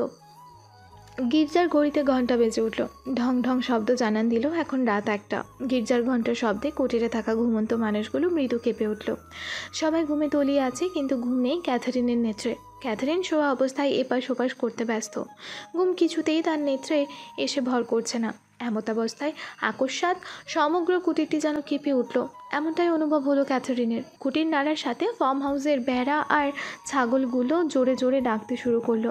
কুটিরের চারপাশে থাকা ছোট্ট ঘণ্টাগুলোও যেন ঢং ঢং করতে শুরু করলো। দ্বিতীয়বার যখন কুটিরটি আবারও নড়ে উঠল, তখন তার হুঁশ আসলো। প্রথমে তার মনে হয়েছিল ভূমিকম্প হবে হয়তো। পরের বার আবার যখন এমনটা হলো, ভয়ে তার কায়ায় কাঁপুনি ধরল। ক্যাথরিন ভয়ে মোটা কম্বলটা দিয়ে আপাতমস্তক ঢেকে নিল। হুট করে সব কিছু যেন আবারও আগের মতন হয়ে গেল। সব কিছু ঠিক হতে দেখে ক্যাথরিন ধীরে ধীরে মুখের ওপর থেকে কম্বল সরিয়ে বুকের ওপর রাখলো। তারপর সেই অবস্থাতেই ধীরে ধীরে শোয়া থেকে উঠে বসল। অতঃপর গলার ক্রুশটি হাতে দিয়ে চেপে ধরে ঈশ্বরের নাম জপতে শুরু করলো সে। সহসাই ঝরকার ওপাশ থেকে পবনের শো শো শব্দ কানে আসলো তার। আকস্মাৎ কুটির নড়ে ওঠা, আবার ঝরকার সমীপে পবনের শো শো শব্দ তার কাছে ব্যাপারটি ভালো ঠেকলো না। ক্যাথারিন গলার ক্রুশটা হাত দিয়ে চেপে ধরে ভয়ে ভয়ে ঝরকার পল্লবটা খুলে দিল। পাল্লাটা খোলার সাথে সাথে শীতল হাওয়া স্পর্শ করলো তাকে। ঝরকার পাল্লা খুলতেই তার চোখে পড়ল সেই দুর্গটি। রাতের বেলা দুর্গটি তার নিকট জীবন্ত মনে হলো। কেন মনে হলো সে নিজেও জানে না। সহসা ক্যাথরিন কারো ছায়া দেখতে পেল। ছায়াটি ধীরে ধীরে তার সম্মুখে দৃশ্যমান হতে লাগলো। কিয়ৎক্ষণ পর ছায়াটা পুরোপুরি তার সম্মুখে দৃশ্যমান হলো। দৃশ্যমান হওয়া মাত্রই ক্যাথরিন যেন অন্য জগতে হারিয়ে গেল। এ কি দেখছে সে? তার নেত্রের সামনে দাঁড়িয়ে আছে একজন সুদর্শন পুরুষ, যার ব্রাউন চুলগুলো কাঁধ পর্যন্ত ছড়িয়ে, লম্বাটে মুখমণ্ডল, দাড়িগুলো ফ্রেঞ্চ কাট করা, সুঠাম দেহ, প্রশস্ত চওড়া কাঁধ, মায়াবী সবুজ মনির চোখ জোড়া যেন ক্যাথরিনকে হাতছানি দিয়ে ডাকছে। সুদর্শন পুরুষটি হঠাৎ তার শুষ্ক অধর জোড়ায় হাসি ফুটিয়ে আওড়ালো, ক্যাথরিক যান, টুটি থেকে ক্রুশটি খুলে রাখো। ক্যাথরিন মাথা নাড়িয়ে বাধ্য মেয়ের মতন ক্রুশটি খুলে রাখলো চৌপায়ের ওপর। ক্রুশটি খুলতেই সবুজ চোখওয়ালা লোকটির অধরের কোণে বিজয়ের হাসি ফুটল। অতঃপর পুনরায় লোকটি ক্যাথরিনের উদ্দেশ্যে আওড়ালো, ক্যাথরিক আমাকে অনুসরণ করো। লোকটি তার মায়াবী চোখ জোড়া দিয়ে ক্যাথরিনকে বশ করে নিয়েছে। ক্যাথরিন লোকটার কথা মতন মাথা নাড়িয়ে ধীরে ধীরে নিঃশব্দে কুটির থেকে বেরিয়ে এলো। সে সুদর্শন লোকটির কাছাকাছি আসতেই হঠাৎ লোকটি তার রূপ পরিবর্তন করে ফেলল। লোকটি সম্পূর্ণ তনু শূন্যে লাফিয়ে উঠল। তারপর লোকটির পশ্চাৎ থেকে কালো কুচকুচে বড় বড় একজোড়া ডানা বেরিয়ে এলো। লোকটির মুখমণ্ডলেও পরিবর্তন এলো। সবুজ চোখজোড়া রক্তিম বর্ণ হয়ে গেল। ঠোঁটের ফাঁকের ভেতর দিয়ে বেরিয়ে আসলো তীক্ষ্ণাগ্র দুটি চকচকে দাঁত। হঠাৎ সুদর্শন লোকটির এমন ভয়ঙ্কর রূপ দেখে ক্যাথরিন চমকে উঠল। তার হুঁশ ফিরে আসলো। সে লোকটির এমন ভয়ঙ্কর রূপ দেখে ভাকরুদ্ধ হয়ে গেল। এই মুহূর্তে সে দৌড় দিতে চাইছে, কিন্তু তার পা জোড়া সামনে এগোচ্ছে না। পা দুটো যেন বরফের মতন জমে গেছে। তার ফ্যাকাশে মুখটি দেখে লোকটি বেশ মজা পেল। লোকটি ভয়ঙ্কর শব্দে হেসে উঠল। লোকটির ভয়ঙ্কর হাসির শব্দে আশেপাশের সকল পক্ষীরা ভয়ে ডানা ঝাপটাতে শুরু করলো। লোকটিকে হাসতে দেখে ক্যাথরিন দুপা দুপা করে পিছিয়ে সহসাই যত জোরে পারল দৌড়ানো শুরু করলো। তাকে দৌড়াতে দেখে লোকটি কুটিল হাসলো। তারপর উড়ন্ত অবস্থায় নিচ থেকে ক্যাথরিনের কোমর জড়িয়ে ধরে নিজের তনুর সাথে মিশিয়ে নিল। ক্যাথরিন ভয়ে ছটফট করতে লাগলো নিজেকে এই ভয়ঙ্কর পিচাসটার থেকে ছাড়াতে। কিন্তু ভ্যাম্পায়ারটার কাছে ক্যাথরিন বিড়াল ছানার মতো। ক্যাথরিনের কিল ঘুষে ভ্যাম্পায়ারের কিছুই করতে পারল না। ভ্যাম্পায়ারটি ক্যাথরিনকে নিয়ে গ্রাম, নদী এবং বন পেরিয়ে দুর্গের দিকে চলে গেল। ভয়ঙ্কর হাসির শব্দে কুটিরে সবাই জেগে গেল। রেন আর আন্দ্রে তড়িঘড়ি করে উঠে বসলো। ডার্সি আর চেলসি দোতলা থেকে লিভিং রুমে চলে আসলো এক দৌড়ে। রেন, আন্দ্রে আর ডার্সি চেলসিকে ফাদার লুই দোতলার রুম দুটোতে থাকতে দিয়েছে। তারা দোতলা থেকে নিচে চলে আসলো এমন ভয়ঙ্কর শব্দ শুনে। রেন আর আন্দ্রে ধীরে ধীরে সোপান বেয়ে নিচে নামতে নামতে ডার্সি আর চেলসিকে উদ্দেশ্য করে বলে উঠল, কিরে, তোরা কি কিছু শব্দ শুনতে পেয়েছিস? তাদের কথায় দুজন সোপানের দিকে তাকালো। অতঃপর অস্থির গলায় ডার্সি বলে উঠল, হ্যাঁ শুনেছি। শব্দটা এতটাই ভয়ঙ্কর ছিল যে দোতলার আর থাকতে পারিনি, নিচে চলে এসেছি। মনে হচ্ছে পাওয়ারফুল কোনো ভ্যাম্পায়ারের হাসির শব্দ হবে। তাই হবে। ফাদার লুই আমাদেরকে বলেছিলেন যখন কোনো ভ্যাম্পায়ার সন্তুষ্ট হয় তখন তারা এমনভাবেই হাসে। রেনের কথার মাঝে চেলসি ক্যাথরিনের রুমের পানে চেয়ে আওড়ালো, সবার রুমে লণ্ঠন চলছে, কিন্তু ক্যাথরিনকে কি হলো? ও কি এখনো কিছুই শুনতে পায়নি? চেলসির কথা সবাই চিন্তিত হলো। এরই মধ্যে ফাদার লুই নিজের রুম থেকে বেরিয়ে আসলেন। ফাদার লুই প্রয়োজনীয় কিছু জিনিস সাথে নিয়ে লিভিং রুমে আসলেন। সবাইকে একসাথে দেখে উনি চিন্তামুক্ত হলেন ঠিকই, কিন্তু ক্যাথরিনকে না দেখে ওনার ভ্রুযুগল কুঁচকে আসলো। ফাদার তৎক্ষণাৎ ক্যাথরিনের রুমে ছুটে আসলেন। এসে দেখলেন সমগ্র রুম ফাঁকা আর ঝোরকাটা খোলা রয়েছে। তারপর ফাদার লুইয়ের চোখ পড়ল চৌপায়ের পানে। চৌপায়ের ওপর ক্যাথারিনের গলার ক্রুশটি দেখে এবার ফাদার বুঝতে পারলেন ঘটনাটি। কোনো পাওয়ারফুল ভ্যাম্পায়ার মায়া করে ক্যাথারিনকে কুটিরের বাইরে নিয়ে গেছে। ফাদার আর দাঁড়ালেন না। ক্যাথারিনের রুমের ঝোরকা বন্ধ করে দিয়ে ফাদার তার শিষ্যদের নিকট এসে অস্থির গলায় আওড়ালেন, ক্যাথরিন রুমে নেই, আমাদের এখনই বেরোতে হবে। তোমরা তোমাদের প্রয়োজনীয় জিনিসগুলো সাথে নিয়ে নাও। ফাদারের কথায় চারজনই ভয় পেয়ে যায়। তারা ফাদারের কথায় উল্টো কোনো প্রশ্ন না করেই তৈরি হতে দোতলায় চলে আসলো। সবাই উলের সোয়েটার পরে নিল, তার উপর আলখাল্লা পরল, দস্তানা আর মাথায় মোটা টুপি পরে নিল। সঙ্গে ভ্যাম্পায়ার শিকারের জিনিসগুলো পুটলিতে নিয়ে লিভিং রুমে চলে আসলো। এর মধ্যে ফাদার লুইও তৈরি হয়ে আসলেন। তারপর সবাই একসাথে কুটির থেকে বেরিয়ে পড়ল ক্যাথারিনকে খোঁজে। দুর্গের ফটকের সম্মুখে এসে ক্যাথারিনকে নিয়ে নিচে নামতে শুরু করলো রিকার্ডো। সরণি দিয়ে ক্যাথারিন চিৎকার করলে রিকার্ডো তাকে রক্ত খাওয়ার ভয় দেখিয়ে চুপ করিয়ে দেয়। রিকার্ডো এখনও ক্যাথারিনের কোমর জড়িয়ে ধরে আছে। ক্যাথারিনের অস্বস্তি লাগছিল রিকার্ডোর স্পর্শে। ক্যাথারিন ভয়ে ভয়ে রিকার্ডোর দিকে তাকিয়ে বলে উঠল, ছাড়, আমি শয়তান। কথাটি বলেই ক্যাথারিন নিজের মুখ চেপে ধরল। এমনটা বলার ছিল না তার। হুট করেই যেন মনের কথাটা মুখে দিয়ে চলে আসলো ক্যাথারিনের। ক্যাথারিনের কথায় রিকার্ডো কাঁধ ঝাঁকিয়ে ঘাড় কাত করে অধরের কোণে বাঁকা হাসি রেখে আওড়ালো, কি বললে যেন, আবার বলো। রিকার্ডোর কথায় ক্যাথারিন মুখে হাত দিয়েই ভয়ে ভয়ে চাপা স্বরে বলে উঠল, কিছু বলিনি আমি। সত্যি নাকি? হুম। ক্যাথারিনের কথায় কুটিল হাসলো রিকার্ডো। তারপর ক্যাথারিনের কোমর ছেড়ে দিয়ে ক্যাথারিনের হাত শক্ত করে ধরে দুর্গের ভেতরে ঢুকলো। দুর্গের ভেতরে ঢুকতেই নেত্রে হাত চেপে ধরে চিৎকার দিয়ে উঠল ক্যাথারিন। ক্যাথারিনের চিৎকারে কয়েকটা বাদুড় যেন কোথা থেকে উড়ে এসে ক্যাথারিনের সম্মুখে ডানা ঝাপটানো শুরু করলো। ক্যাথারিনের এভাবে চিৎকার দেওয়ার কারণ রয়েছে। যখনই ক্যাথারিন রিকার্ডোর সাথে দুর্গে ঢুকলো তখন ক্যাথারিন দেখতে পেল 4-5টা মনুষ্য মাথাওয়ালা বাদুড় উল্টো ঝুলে আছে। তাদের রক্তিম বর্ণের চোখ জোড়া তার দিকে ভয়ঙ্কর দৃষ্টিতে তাকিয়েছিল। বাদুড়গুলোর মাথা মানুষের মতন আর গলা থেকে পা পর্যন্ত বাদুড়ের শরীরের মতন। হঠাৎ এই অন্ধকার দুর্গে এমন অদ্ভুত ভয়ানক বাদুড় দেখে ক্যাথারিন ভয়ে চিৎকার দেয়। এদিকে ক্যাথারিনের এমন কাজকর্মে রিকার্ডো সশব্দে হেসে উঠল। ক্যাথারিনের ভয়ার্ত মুখটা দেখে সে বেশ মজা পাচ্ছে। কিছুক্ষণ পর ক্যাথারিন ভয়ে ভয়ে চোখ থেকে হাত নামায়। হাত নামিয়ে হলরুমটা দেখতে লাগলো সে। হলরুমটায় মাত্র 2টো মশাল রয়েছে। মশালের আগুনে তেমন কিছুই দেখতে পেল না ক্যাথারিন। এমতাবস্থায় রিকার্ডো ক্যাথারিনের হাত ধরে নিয়ে আসলো প্রাসাদের কবর ঘরে। কবর ঘরে আসা মাত্রই ক্যাথারিনের নাকে সোদা গন্ধ আসতে লাগলো। গন্ধটা নাকে আসতেই ক্যাথারিনের গাটা যেন গুলিয়ে আসলো। ক্যাথারিন পারে না, এখনই বমি করে দেয়। ক্যাথারিনের অবস্থা দেখে কুটিল হাসলো রিকার্ডো। ক্যাথারিন নাকে হাত দিয়ে বরফ করতে লাগলো কবর ঘরটি। ঘরটিতে 6টি কফিন রয়েছে। কফিনগুলো দেখে ক্যাথারিনের বুকের ভেতরটা কেঁপে উঠল।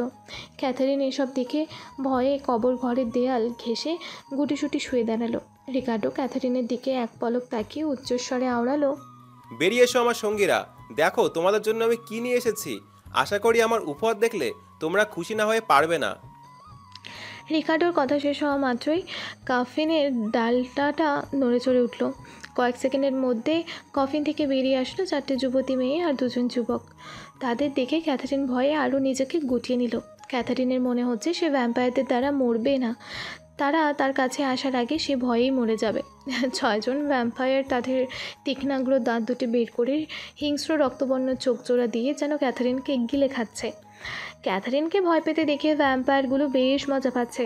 তারা ক্যাথারিনকে আরও ভয় দেখানোর জন্য তাদের তীক্ষ্ণাগ্র দাঁত দুটি বের করে ক্যাথারিনের কাছে ধীরে ধীরে এগিয়ে আসতে লাগলো।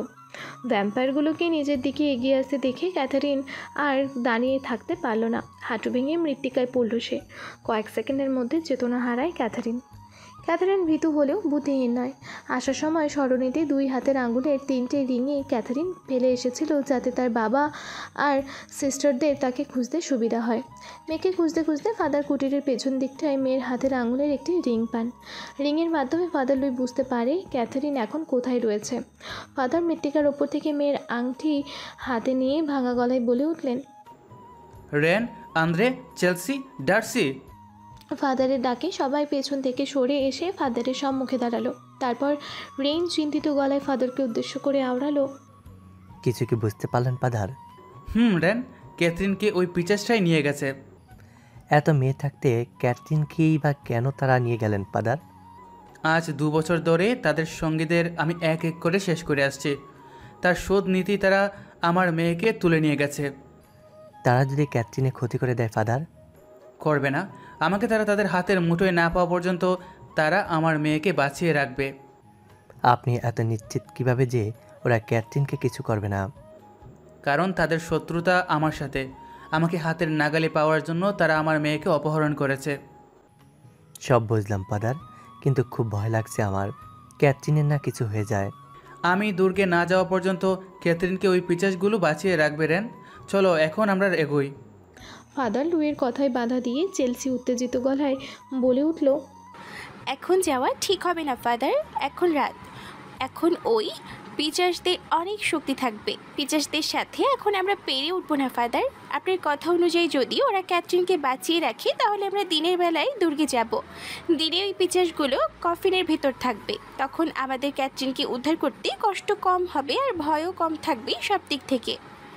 চেলসির কথায় সায় দিল সবাই। চেলসির কথা ফাদার লুইও মেনে নিল, কিন্তু ক্যাথরিনকে এতগুলো পিশাচের সাথে থাকতে হবে ভেবেই লুইয়ের শরীরের পশম দাঁড়িয়ে গেল। না জানি এখন তার মেয়ে কী অবস্থায় আছে ওই অভিশপ্ত দুর্গে। পরে ভেবে চিন্তে লুই তার শিষ্যদের নিয়ে কুটিরে ফিরে আসলো। কুটিরে ফিরে সবাই যে যার রুমে গিয়ে ড্রেস চেঞ্জ করে ঘুমিয়ে পড়ে। লুইও ঘুমানোর চেষ্টায় আছে, কিন্তু লুইয়ের চোখে ঘুম নেই। মেয়ের চিন্তায় লুইয়ের চোখের ঘুম যেন উবে গেছে। মনে হচ্ছে আজ রাতটা লুই না ঘুমিয়েই কাটিয়ে দেবেন। চোখ জোড়া বন্ধ করে গলার ক্রুশটি বাম হাত দিয়ে চেপে ধরে ঈশ্বরের নাম জপতে জপতে লুই মেয়ের কথা ভাবতে লাগলেন। কুকুরটের ডাকে মানে মোরগের ডাকে ঘুম ভাঙল সবার। শেষ রাতে চোখে লেগে এসেছিল ফাদার লুইয়ের।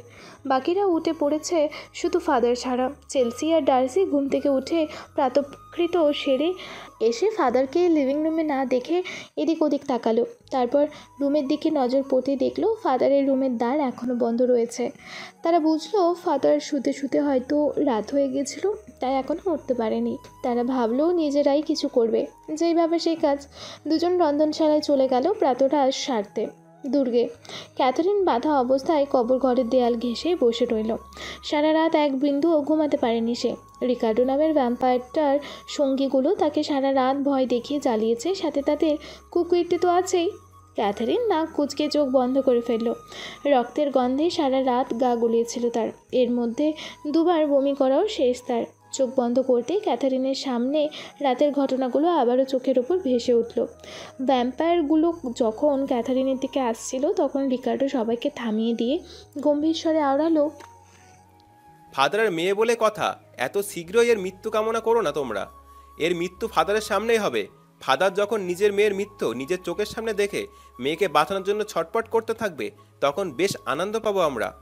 এমন একটা আনন্দের মুহূর্ত পেতে চাইলে এখন মেয়েটাকে আমাদের বাঁচিয়ে রাখতে হবে, বুঝলে তোমরা? রিকার্ডোর কথায় হিলারি তখন তীক্ষ্ণাগ্র দীর্ঘ দাঁত দুটো বের করে হিংস্র চোখে রিকার্ডোর দিকে তাকিয়ে বলে উঠল, তাহলে কি এখন আমাদের না খেয়ে থাকতে হবে রিকার্ডো? না খেয়ে থাকতে হবে কখন বললাম? তোমাদের জন্য খাবার প্রস্তুত রয়েছে আমার সঙ্গীরা। বলে রিকার্ডো গলা হাঁকিয়ে বলে উঠল, মার্থ নিয়ে এসো। রিকার্ডোর মুখে মার্থের নাম শুনে চমকালো ক্যাথরিন। ক্যাথরিন উস্কো খুস্কো অবস্থায় এদিক ওদিক তাকে ঈশ্বরের নাম জপতে জপতে বিড়বিড় করে বলতে লাগলো, বিশ্বাসঘাতক মার্থ, তোর মৃত্যু বেশি দূরে নেই। আমার বাবা নিজ হাতে তোকে মারবে, শয়তান। কয়েক মুহূর্ত পর মার্থ দুটো যুবতী মেয়ে নিয়ে আসলো কবর ঘরে। তারা ক্যাথরিনের বয়সী। মেয়ে দুটোর হাত মুখ বাঁধা, চোখ দুটো ফুলে আছে। দেখে মনে হচ্ছে ছুটবার জন্য কেঁদেছে তারা। কেশগুলো এলোমেলো হয়ে আছে, গায়ের জামা কাপড়গুলো কুঁচকে আছে। বেচারিদের অবস্থা দেখে ক্যাথরিনের অনেক মায়া হলো। ক্যাথরিন মেয়ে দুটোকে দেখে অসহায় মনে বলল, ইস, যদি আমার কাছে সুপার পাওয়ার থাকতো তাহলে মেয়েগুলোকে আমি এই পিচার্সদের হাত থেকে বাঁচিয়ে নিতাম। ভাবনার মাঝে রিকার্ডোর পাশে দাঁড়ানো ছেলেটি শার্ট তার দাঁত কপাটি বের করে মেয়েগুলোর দিকে তনুতে চোখ বোলাতে বোলাতে হিংস্র সুরে বলে উঠল, এদের মারার আগে বুক করলে কেমন হয় ডায়ান? রিকার্ডোরের আপত্তি না থাকলে করাই যায়। ডায়ানের কথায় রিকার্ডো কুটিল হেসে মাথা নাড়িয়ে তাদের কথায় সম্মতি দিল। তারা রিকার্ডোর ইশারা পেতে মেয়েগুলোকে সবার সামনে টেনে হিঁচড়ে জোর জবরদস্তি করে ধর্ষণ করতে লাগলো। ক্যাথারিনের মুখ বাঁধা থাকার কারণে কিছু বলতেও পারছে না, শুধু মেয়েগুলোর দিকে তাকিয়ে কাঁদছে আর গোঙাচ্ছে। এমন মর্মান্তিক দৃশ্য আগে কখনো দেখেনি সে। পিশাচরা মেয়েগুলোকে জোর জবরদস্তি ধর্ষণ করে চলেছে। মেয়েগুলোর আর্তনাদে কবর ঘরটাও যেন কেঁপে কেঁপে উঠছে। মেয়েগুলোকে ধর্ষণ করা শেষ হলে শার্লট, ডায়ান, হিলারি, জেনিফার, অ্যান্ডিনা আর ব্রিটানি সবাই মিলে মেয়ে দুটোর তনুর রক্ত শুষে নিল। এক বিন্দুও ছাড় দেয়নি পিশাচরা। একদম সম্পূর্ণ তনু ফ্যাকাশে হয়ে গেছে মেয়ে দুটোর। চোখের সামনে এমন মর্মান্তিক দৃশ্য দেখে ক্যাথারিন নিজেকে সামলাতে পারেনি। চোখ বন্ধ করে হেঁচকি তুলতে তুলতে কান্না করতে লাগলো সে। এদিকে ডায়ান আর শার্লট মিলে মেয়েগুলোর অর্ধনগ্ন তনু লাথি মেরে কবর ঘরের অন্য পাশের দেয়ালের দিকে ছুঁড়ে মারল। এরই মধ্যে তারা যখন দেখলো সকাল ঘনিয়ে আসতে লাগলো, তখন সবাই কফিনের ডালা খুলে কফিনের ভেতর শুয়ে পড়ল। পিশাচরা কফিনের ভেতর যাওয়ার পরপরই ক্যাথারিন চোখ খুলল। ফোলা ফোলা চোখ জোড়া ঘরের শেষ প্রান্তে থাকা দুটো অর্ধনগ্ন ফ্যাকাশে মৃত মেয়ে দুটোকে দেখে চলেছে। এসব দেখার পর ক্যাথারিন যেন পাথর হয়ে গেছে। রাতের দৃশ্যগুলোর অন্তিম হতেই ক্যাথারিন চোখ খুলল। সহসা চোখ খুলতেই সম্মুখের ব্যক্তিটিকে দেখে চমকালো ক্যাথারিন, সাথে ভয়ও পেল। মার্থ কুদৃষ্টিতে তাকিয়ে আছে ক্যাথারিনের পানে। মার্থের একটা হাতে খাবারের প্লেট। মার্থ বিশ্রী একটা হাসি দিয়ে ক্যাথারিনের গা ঘেঁষে বসলো। মার্থকে গা ঘেঁষে বসতে দেখে ক্যাথারিনের গা গুলিয়ে উঠল, সাথে ঘৃণাও হলো। ক্যাথারিন রাগী দৃষ্টিতে মার্থের দিকে তাকালো। মার্থ ক্যাথারিনের দৃষ্টির দিকে তাকিয়ে আবারও বিশ্রী একটা হাসি দিয়ে বলে উঠল, ওরা না খেতে দিতে বলেছিল ক্যাথি জান, কিন্তু যতই হোক তোমায় তো আমি ভালোবাসি। তোমার জন্য লুকিয়ে চুকিয়ে এটুকুন তো করতেই পারি জান। ঝটপট খাবারটা খেয়ে নাও তো। কথাগুলো বলতেই ক্যাথারিনের মুখে আর হাতের বাঁধন খুলে দিল মার্থ। বাঁধন খোলা মাত্রই ক্যাথারিন চোখ জোড়া ঘুরিয়ে ঘুরিয়ে কিছু খুঁজতে লাগলো। এই সুযোগ এখান থেকে পালানোর। কবর ঘরের চারপাশে কিছু দেখতে না পেয়ে ক্যাথারিন আশাহত হলো। তাও সে মনের জোর হারালো না। অতঃপর ক্যাথারিন কিছু একটা ভেবে আচমকাই তার দু হাত দিয়ে মার্থের চোখ বরাবর ঘুষি মেরে বসলো। আচমকা এমনটা হওয়াতে মার্থ কিছুই করতে পারল না। উল্টো চোখে হাত দিয়ে জোরে একটা আর্তনাদ করে ক্যাথারিনকে গালিগালাজ করতে লাগলো। এই সুযোগে ক্যাথারিনও থেমে রইল না। ক্যাথারিন অধর চেপে হেসে মার্থের অন্ডকোষে বরাবর পরপর দুটো লাথি মেরে দ্রুত দুর্গের কবর থেকে হলরুমে চলে আসলো। তারপর আরও একবার হলরুমটা পরখ করে ক্যাথারিন শীঘ্রই দুর্গ থেকে বেরিয়ে পড়ল। আসার সময় দুটো প্যানকেক সঙ্গে করে নিয়ে এসেছিল সে। মার্থ যে খাবার এনেছিল সেখান থেকেই নিয়ে এসেছে। খুব ক্ষুধার্ত থাকায় ক্যাথারিন বাধ্য হয়েই দুটো প্যানকেক নিয়েছিল। এখন আপাতত প্যানকেক দুটো খেতে খেতে পা চালিয়ে বনের পথে এগোচ্ছে ক্যাথারিন। কিছু একটা মনে পড়তেই মাথায় হাত রেখে বনের সরণির সম্মুখে দাঁড়িয়ে পড়ল ক্যাথারিন। প্রায় 11 মাইল পথ সে হেঁটে যাবে কিভাবে? ক্যাথারিন এটা ভেবে আবারও উল্টো দিকে ফিরে হেঁটে যাওয়ার সরণিতে রওনা হলো। তারপর হাট থেকে ক্যারিজ ভাড়া নিয়ে ভার্বিনে চলে যাবে সে। অবশেষে 1 ঘন্টার পথ হেঁটে ক্যাথারিন হাটে পৌঁছালো। হাটে আসতেই ক্যাথারিনের মুখে আধার নেমে আসলো। ক্যাথারিন ফ্রকের পকেটে হাত রেখে অধর কামড়ে ধরে বলে উঠল, আমার কাছে তো টাকা নেই তেমন। টাকা ছাড়া ক্যারিজ ভাড়া নেব কিভাবে? মন খারাপ করে কথাটি বলতে বলতে ক্যাথারিনের হাত চলে আসলো গলায়। গলায় হাত পড়তে ক্যাথারিনের অধরে হাসি ফুটল। গলায় থাকা সোনার লকেটে হাত রেখে ক্যাথারিন স্বস্তির নিঃশ্বাস ফেলল। আপাতত এই দিয়েই ক্যাথারিন ক্যারিজ ভাড়া করে নিতে পারবে। তারপর সে ক্যারিজ ভাড়া করলো। ক্যারিজের ভিতর বসতেই কোচওয়ান ঘোড়া দুটোকে চাবুক দিয়ে আঘাত করলো। আঘাত করার পরপর ঘোড়া দুটো ক্যারিজ নিয়ে সামনে অগ্রসর হলো। গ্রামের অবস্থা শোচনীয়। এক রাতেই প্রায় 10 জন ভ্যাম্পায়ারদের শিকার হয়েছে। সেই 10 জন আবার তাদের কুটিরে এসে প্রিয়জনদেরও কামড়িয়ে ভ্যাম্পায়ারে পরিণত করে দিল।